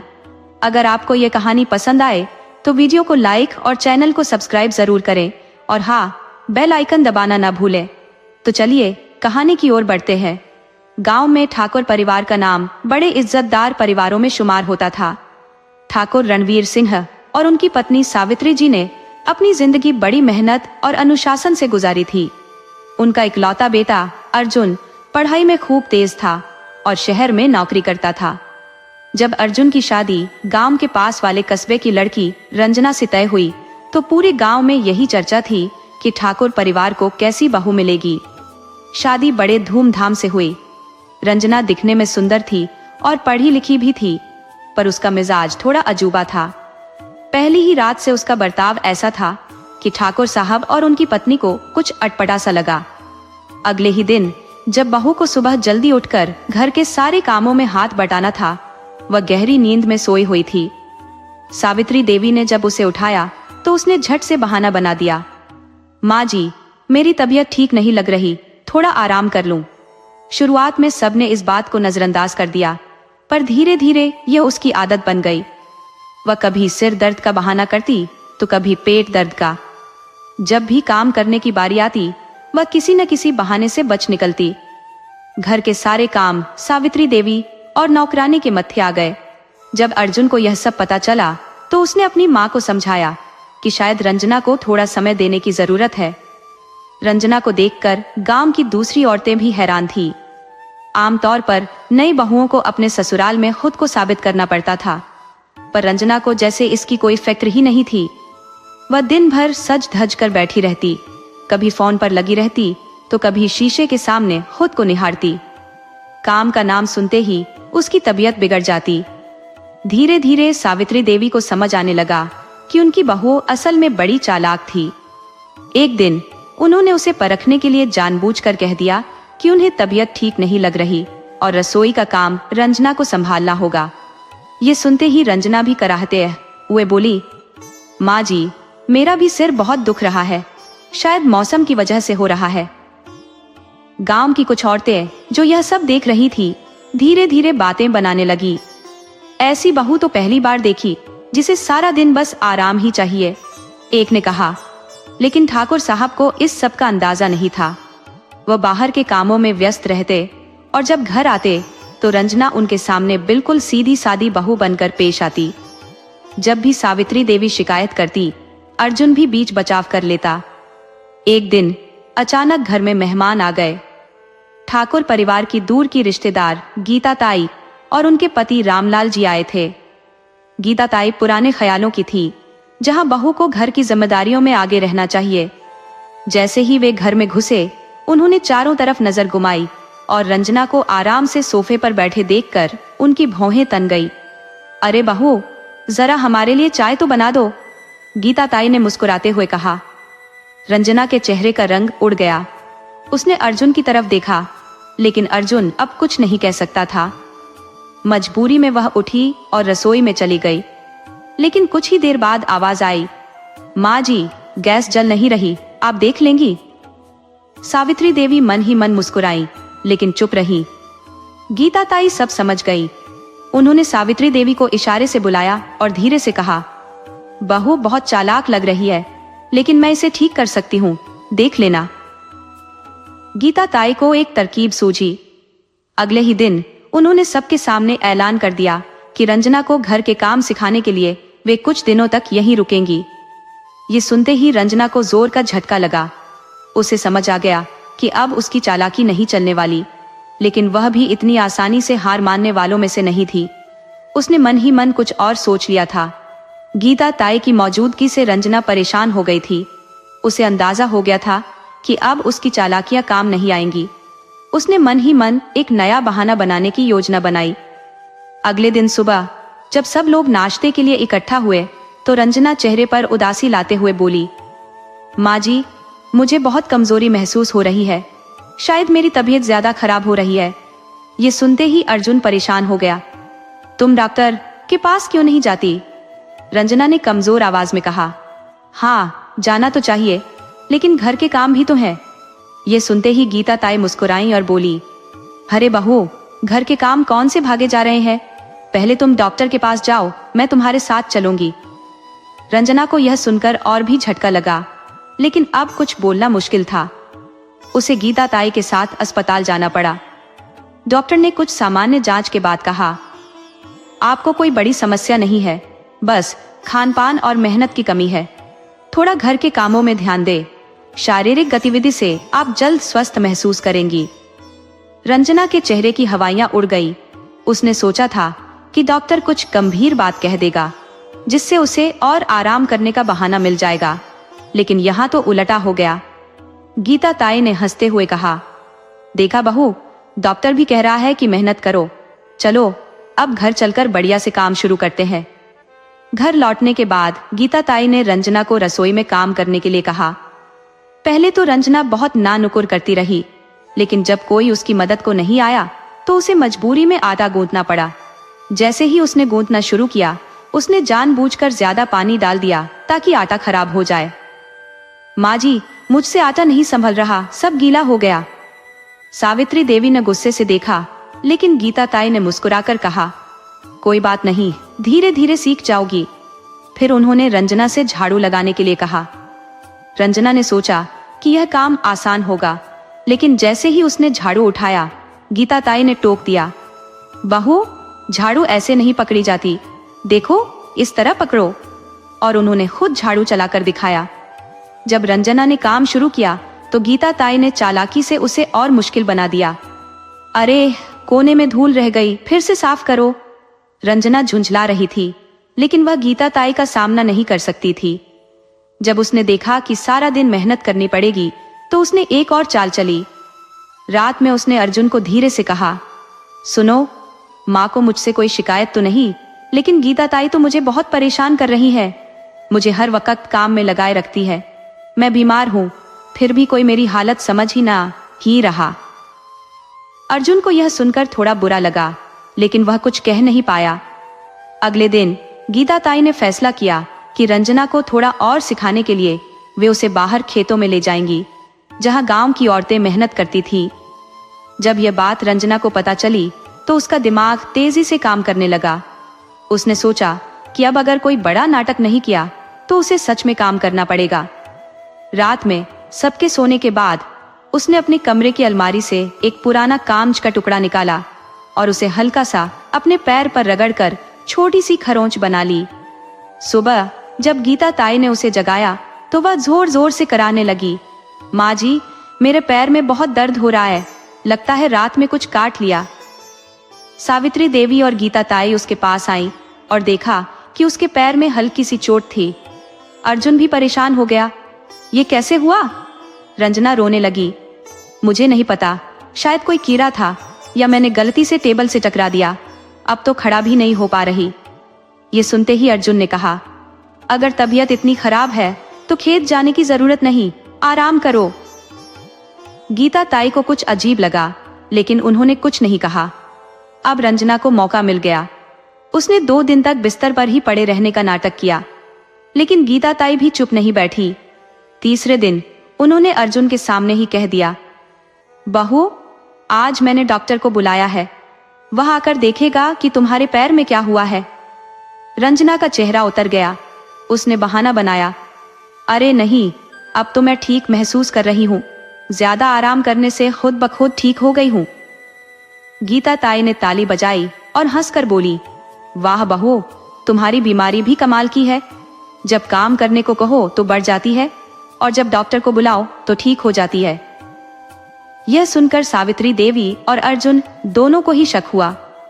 अर्जुन ने पहली बार महसूस किया कि शायद उसकी माँ सही कह रही थी, लेकिन रंजना इतनी आसानी से हार मानने वाली नहीं थी। उसने सोचा कि अब उसे एक बड़ा कदम उठाना होगा। अगर इसी तरह चलता रहा तो वो पूरे घर की नजरों में गिर जाएगी। उसे एक नई साजिश रचनी होगी ताकि सब फिर से उसकी बात मानने लगे। रंजना को अब अच्छी तरह समझ आ गया था कि गीता ताई उसकी चालाकियों को पकड़ने में माहिर है। वह जितनी भी कोशिश कर रही थी, सब नाकाम हो रही थी। उसे लगने लगा कि अब अगर उसने कुछ बड़ा नहीं किया तो पूरे घर में उसकी सच्चाई खुल जाएगी और उसकी आराम से जीने की योजना बर्बाद हो जाएगी। उसने एक नई चाल चली। रात को जब अर्जुन कमरे में आया तो रंजना ने चेहरे पर गहरी उदासी का भाव लाते हुए कहा, सुनो, माँ जी मुझसे खुश नहीं है।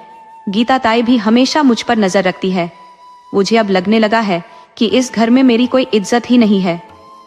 अर्जुन ने उसकी तरफ देखा, ऐसी बात क्यों कर रही हो? माँ और ताई तुम्हें सिखा रही है, तुम्हें अपने परिवार के साथ रहना चाहिए। रंजना ने रोनी सूरत बनाकर कहा, पर क्या सिर्फ बहू को ही सब कुछ सीखना पड़ता है? कोई और तो कुछ नहीं सीखता। मैं दिन भर बस ये सोचती रहती हूँ कि क्या करूँ, कैसे करूँ ताकि सब मुझसे खुश रहे। अर्जुन को रंजना पर दया आ गई। उसने कहा, तुम चिंता मत करो, मैं माँ से बात करूंगा। अगले दिन अर्जुन ने सावित्री देवी से कहा, माँ, रंजना को थोड़ा आराम दो, वह बहुत परेशान महसूस कर रही है। गीता ताई हमेशा उसे काम के लिए टोक रहती है। सावित्री देवी चौंक गई। तू ये क्या कह रहा है अर्जुन? तेरी बीवी कामचोर है, उसे बस बहाने बनाने आते हैं। अर्जुन थोड़ा गुस्से में आ गया। माँ, आप ऐसा क्यों कह रही हैं? रंजना को थोड़ा वक्त दीजिए। गीता ताई जो पास ही बैठी थी मुस्कुराई और बोली, बहू को वक्त देने की जरूरत नहीं है, उसे सिर्फ मेहनत करने की जरूरत है। रंजना ने अंदर ही अंदर यह बात सुन ली और समझ गई कि अब उसे अर्जुन को पूरी तरह से अपने पक्ष में करना होगा। उसने रात को रोते हुए अर्जुन से कहा, अगर तुम सच में मुझसे प्यार करते हो तो मुझे इस माहौल से निकालो। अर्जुन उलझन में पड़ गया। उसे समझ नहीं आ रहा था कि वह अपनी माँ की सुने या पत्नी की। रंजना ने अपनी चाल को और आगे बढ़ाने के लिए बीमार बनने का नाटक करना शुरू कर दिया। उसने खाना कम कर दिया और हमेशा कमजोर दिखने की कोशिश करने लगी। कभी वह सिर दर्द की शिकायत करती तो कभी पेट दर्द का बहाना बनाती। सावित्री देवी और गीता ताई उसकी हरकतें देख रही थी। फिर एक दिन अचानक सुबह सुबह रंजना ने खुद को कमरे में बंद कर लिया और अंदर से जोर जोर से रोने लगी। अर्जुन और बाकी घर वाले दरवाजा पीटने लगे। रंजना, दरवाजा खोलो। कुछ देर बाद रंजना ने दरवाजा खोला और रोते हुए बोली, मुझे अब इस घर में नहीं रहना, मुझे मायके जाना है।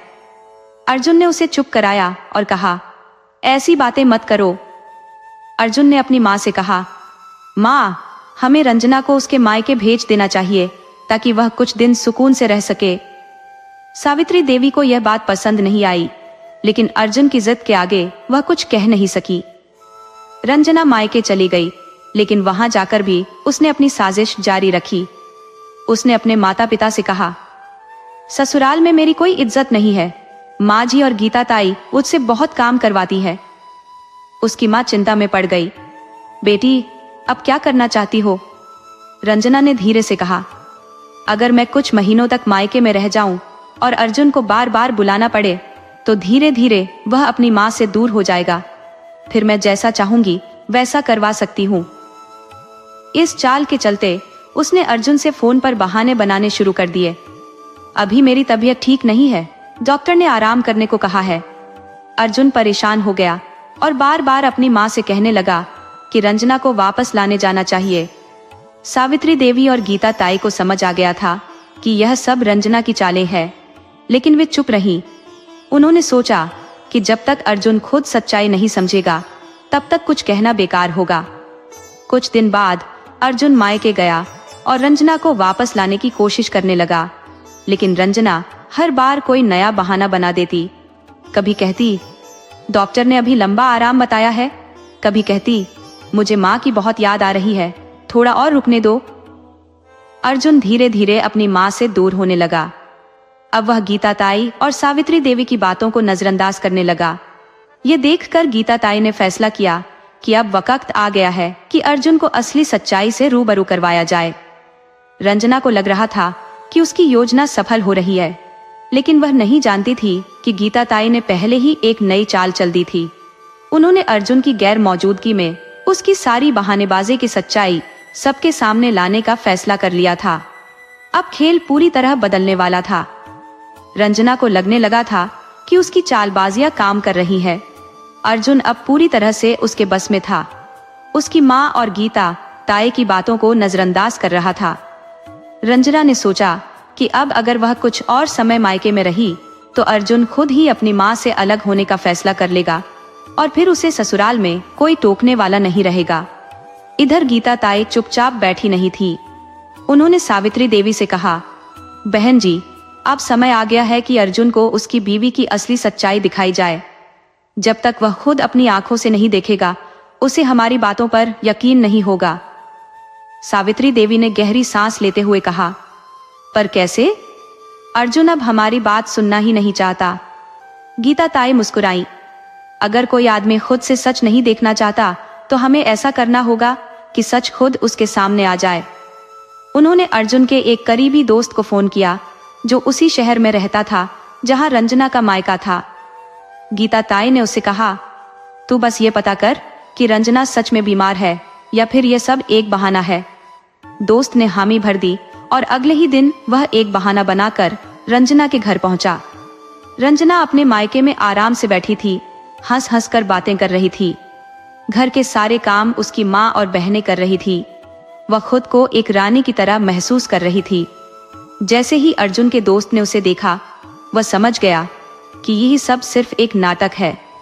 उसने चुपचाप कुछ तस्वीरें खींच ली और अर्जुन को भेज दी। अर्जुन ने जब तस्वीरें देखी तो उसके पैरों तले जमीन खिसक गई। रंजना, जो खुद को बीमार बता रही थी, वह घर में मुस्कुराते हुए घूम रही थी, बाजार जा रही थी और आराम से खा पी रही थी। उसे यकीन नहीं हो रहा था कि उसकी बीवी उससे झूठ बोल रही थी। अगले ही दिन अर्जुन बिना बताए रंजना के मायके पहुंच गया। जब उसने रंजना को आराम से बैठकर हंसते हुए देखा तो उसका गुस्सा फूट पड़ा। रंजना, तुमने मुझे धोखा दिया, तुम बीमार नहीं हो, तुम बस मुझसे झूठ बोल रही थी। रंजना अचानक चौंक गई, लेकिन फिर जल्दी ही खुद को संभालते हुए रोने लगी। अर्जुन, मैं तो सच में बीमार थी, लेकिन अब थोड़ी ठीक हो गई हूँ। तुम मुझ पर शक क्यों कर रहे हो? अर्जुन ने गुस्से से फोन निकाला और उसके सामने तस्वीरें दिखाई। यह क्या है? तुम तो कह रही थी कि डॉक्टर ने तुम्हें आराम करने को कहा है, लेकिन तुम बाजार घूम रही हो, हंसते हुए चाट खा रही हो। ये बीमारी का कौन सा लक्षण है? रंजना का चेहरा सफेद पड़ गया। वह कुछ नहीं कह पाई। उसकी माँ और बहनें भी चुप थी। अर्जुन ने गहरी सांस ली और कहा, अब बस बहुत हो गया। तुम्हें अगर इस घर में वापस आना है तो तुम्हें अपने तरीके बदलने होंगे, वरना तुम यहीं रहो, मैं अकेला लौट जाऊंगा। रंजना को समझ आ गया कि इस बार बात ज्यादा बिगड़ गई है। उसने तुरंत माफी मांगने का नाटक किया। अर्जुन, मैं बस कुछ दिन और यहाँ रहना चाहती थी, इसलिए झूठ बोल दिया, मुझे माफ कर दो। अर्जुन ने गुस्से से कहा, यह तुम्हारा आखिरी मौका है रंजना। अगर अब तुमने कोई चाल चली तो मैं खुद माँ के साथ खड़ा रहूंगा। रंजना मजबूरन उसके साथ ससुराल लौट आई, लेकिन अब वह और भी गुस्से में थी। उसे गीता ताई पर शक था कि उन्होंने ही अर्जुन को सच्चाई दिखाने के लिए कुछ किया है। उसने तय किया कि अब वह इस घर में ऐसी चाल चलेगी कि गीता ताई को ही घर से निकाल दिया जाएगा। घर में लौटने के बाद रंजना ने एक नई योजना बनाई। उसने धीरे धीरे अर्जुन के दिमाग में यह भरना शुरू कर दिया कि गीता ताई उनके परिवार में बहुत दखल देती है और उनके बिना यह घर ज्यादा शांत हो सकता है। अर्जुन, देखो ना, गीता ताई हर समय किसी न किसी को टोक रहती है। माँ भी उनके सामने कुछ नहीं कहती। अगर वे अपने घर चली जाए तो हमें ज्यादा सुकून मिलेगा। अर्जुन ने पहले इस बात को अनसुना कर दिया, लेकिन जब रंजना बार बार यही बात दोहराने लगी तो वह धीरे धीरे इस पर सोचने लगा। रंजना को लगा कि उसकी चाल काम कर रही है, लेकिन उसे नहीं पता था कि गीता ताई पहले से ही उसकी हर हरकत पर नजर रख रही थी। उन्होंने सावित्री देवी से कहा, बहन जी, यह लड़की अब कुछ बड़ा करने की फिराक में है, हमें इस बार इससे एकदम चौकस रहना होगा। सावित्री देवी चिंतित हो गई। अब वह क्या करने वाली है? गीता ताई ने मुस्कुराते हुए कहा, इस बार हम चुप नहीं बैठेंगे, इस बार हम उसे उसी के खेल में हराएंगे। रंजना अब अपनी आखिरी चाल चलने के लिए पूरी तरह से तैयार थी। उसने सोचा कि अगर वह गीता ताई को इस घर से बाहर निकालने में सफल हो गई तो उसके रास्ते में कोई नहीं आएगा। अर्जुन पूरी तरह से उसके बस में आ जाएगा और फिर वह इस घर को अपनी मर्जी से चला सकेगी। उसे यकीन था कि उसकी चालबाजियों से अर्जुन धीरे धीरे अपनी माँ और गीता ताई से दूर हो चुका है। अब बस एक आखिरी धक्का देने की जरूरत थी। रंजना ने अपने मन में एक साजिश रची। उसने घर में ऐसा माहौल बनाने का फैसला किया कि गीता ताई खुद ही इस घर को छोड़कर चली जाए। उसने धीरे धीरे अर्जुन के दिमाग में यह भरना शुरू कर दिया कि गीता ताई उनके परिवार के लिए अशुभ है। अर्जुन, जब से गीता ताई इस घर में आई है कुछ न कुछ गलत ही हो रहा है। माँ पहले इतनी बीमार नहीं पड़ती थी, घर में हमेशा झगड़े होते रहते हैं और तुम्हारे काम में भी नुकसान ही हो रहा है। अर्जुन को यह बातें समझ नहीं आई, लेकिन जब रंजना ने रोज रोज यही कहना शुरू कर दिया तो उसके मन में संदेह पैदा होने लगा। एक दिन जब अर्जुन ऑफिस से लौटा तो रंजना ने घर में पूजा रखवा दी थी। उसने एक पंडित को बुलाया था जो जानबूझकर गीता ताई के बारे में अपशकुन की बातें कर रहा था। इस घर में कोई बाहरी स्त्री का प्रभाव बहुत ज्यादा है जिससे गृहस्थी में अशांति हो रही है। अगर यह प्रभाव हट जाए तो सब कुछ ठीक हो जाएगा। अर्जुन अब थोड़ा सोच में पड़ गया। उसने कभी इन सब चीजों पर विश्वास नहीं किया था, लेकिन जब रंजना और पंडित दोनों बार बार यही बात दोहरा रहे थे तो उसे लगने लगा कि शायद इसमें कुछ सच्चाई हो सकती है। रंजना ने मौके का फायदा उठाते हुए अर्जुन से कहा, तुम्हें गीता ताई से सीधे कुछ कहने की जरूरत नहीं है, बस थोड़ा सा बर्ताव बदल दो, वे खुद ही समझ जाएंगी और चली जाएंगी। अर्जुन अब गीता ताई से पहले की तरह बात नहीं कर रहा था, वह उनसे दूरी बना रहा था और यह देखकर गीता ताई को समझ आ गया कि रंजना अब अपनी आखिरी चाल चल रही है, लेकिन वे इतनी आसानी से हार मानने वाली नहीं थी। एक दिन गीता ताई ने जानबूझकर रंजना के सामने अर्जुन से कहा, बेजा, तुम्हारे पिताजी का सपना था कि यह घर हमेशा खुशहाल बना रहे, लेकिन लगता है कि अब मैं यहाँ बोझ बन गई हूँ। अगर तुम चाहो तो मैं अपने भाई के यहाँ चली जाऊंगी। रंजना अंदर ही अंदर बहुत खुश हो गई। यही तो वह चाहती थी। उसने अर्जुन की ओर देखा और उम्मीद की कि वह भी इस फैसले में हाँ कर देगा, लेकिन अर्जुन चुप रहा। उसने कोई जवाब नहीं दिया। गीता ताई ने सावित्री देवी की तरफ देखा जो असहाय महसूस कर रही थी। उन्हें समझ नहीं आ रहा था कि उनके बेटे को क्या हो गया है, लेकिन गीता ताई ने उन्हें आंखों ही आंखों में समझा दिया कि वे चिंता न करें। रात को जब अर्जुन अपने कमरे में था तो गीता ताई ने उसकी पुरानी तस्वीरें निकाली जिसमें वह अपनी माँ और गीता ताई के साथ हंसता मुस्कुराता नजर आ रहा था। उन्होंने चुपचाप वह तस्वीर अर्जुन के तकिए के पास रख दी। सुबह जब अर्जुन की नींद खुली तो उसकी नजर उस तस्वीर पर पड़ी। उसके मन में ढेर सारी यादें उमड़ आईं। उसे याद आया कि जब उसके पिता का निधन हुआ था तब गीता ताई ने ही उसकी माँ का सहारा दिया था। जब वह छोटा था तो गीता ताई ने उसकी पढ़ाई के लिए अपने गहने तक गिरवी रख दिए थे। यह सोचकर उसका दिल भारी हो गया। अर्जुन को समझ आ गया कि वह कितना बड़ा मूर्ख बन चुका था। उसने अपनी माँ और गीता ताई की परवाह करना ही बंद कर दिया था। सिर्फ रंजना की बातों में आकर उसका गुस्सा बढ़ गया। उसने तुरंत फैसला किया कि अब वह रंजना की सच्चाई सबके सामने लाकर रहेगा। अर्जुन ने चुपचाप एक योजना बनाई। उसने एक दिन सबके सामने रंजना से कहा, अगर गीता ताई को इस घर से जाना ही है तो हमें यह भी देखना होगा कि घर में असली समस्या कौन है। मैंने घर में कुछ कैमरे लगवाए हैं ताकि यह पता चल सके कि किसकी वजह से झगड़े हो रहे हैं। रंजना के चेहरे का रंग उड़ गया। उसे डर था कि कहीं उसकी सच्चाई सामने ना आ जाए। अर्जुन ने सभी को हॉल में बुलाया और कैमरों की रिकॉर्डिंग चलाई। उसमें साफ दिख रहा था कि कैसे रंजना ने गीता ताई को बदनाम करने के लिए बातें बनाई थी। पंडित को पैसे देकर बुलवाया था कि घर में अशुभ प्रभाव है, और कैसे उसने अर्जुन के दिमाग में जर भरा था। सावित्री देवी का दिल टूट गया। उन्होंने गुस्से से कहा, बहू, ये तुमने क्या किया? तुम्हें इस घर की बहू बनाकर हमने बहुत बड़ी गलती कर दी। अर्जुन ने गुस्से से कहा, रंजना, मैंने तुम्हें बहुत मौके दिए, लेकिन तुमने हर बार झूठ और फरेब का ही सहारा लिया। अब यह फैसला तुम्हें करना है कि तुम अपनी गलतियों को सुधारोगी या ये घर छोड़कर चली जाओगी। रंजना को समझ आ गया कि अब उसका खेल खत्म हो चुका है। उसने तुरंत माफी मांगने का नाटक किया। मुझे माफ कर दो अर्जुन, मैंने यह सब सिर्फ इसलिए किया क्योंकि मैं इस घर में अपनी जगह पक्की करना चाहती थी। मुझे डर था कि अगर मैं कुछ न करूं तो मैं कभी तुम्हारे करीब नहीं आ पाऊंगी। अर्जुन ने गहरी सांस ली और कहा, अगर तुम इस घर में रहना चाहती हो तो तुम्हें पूरी ईमानदारी और मेहनत से रहना होगा। अगर दोबारा तुमने कोई चाल चली तो मैं तुम्हें बिना कुछ सोचे समझे इस घर से निकाल दूंगा। रंजना को अपनी गलती का एहसास हो गया था। उसने गीता ताई और सावित्री देवी से माफी मांगी और तय किया कि अब वह सच में अपने बर्ताव को बदलेगी। गीता ताई मुस्कुराई और सावित्री देवी ने राहत की सांस ली। अब इस घर में फिर से शांति लौट आई थी। किसी भी परिवार की खुशहाली आपसी विश्वास, प्रेम और ईमानदारी पर टिकी होती है। छल कपट से पाई गई जीत ज्यादा दिनों तक टिकती नहीं, और जो दूसरों को धोखा देने की कोशिश करता है अंततः खुद ही हार जाता है। रंजना ने अपनी चालाकी से घर पर राज करने की कोशिश की, लेकिन सच्चाई की रोशनी ने उसके हर षड्यंत्र को बेनकाब कर दिया।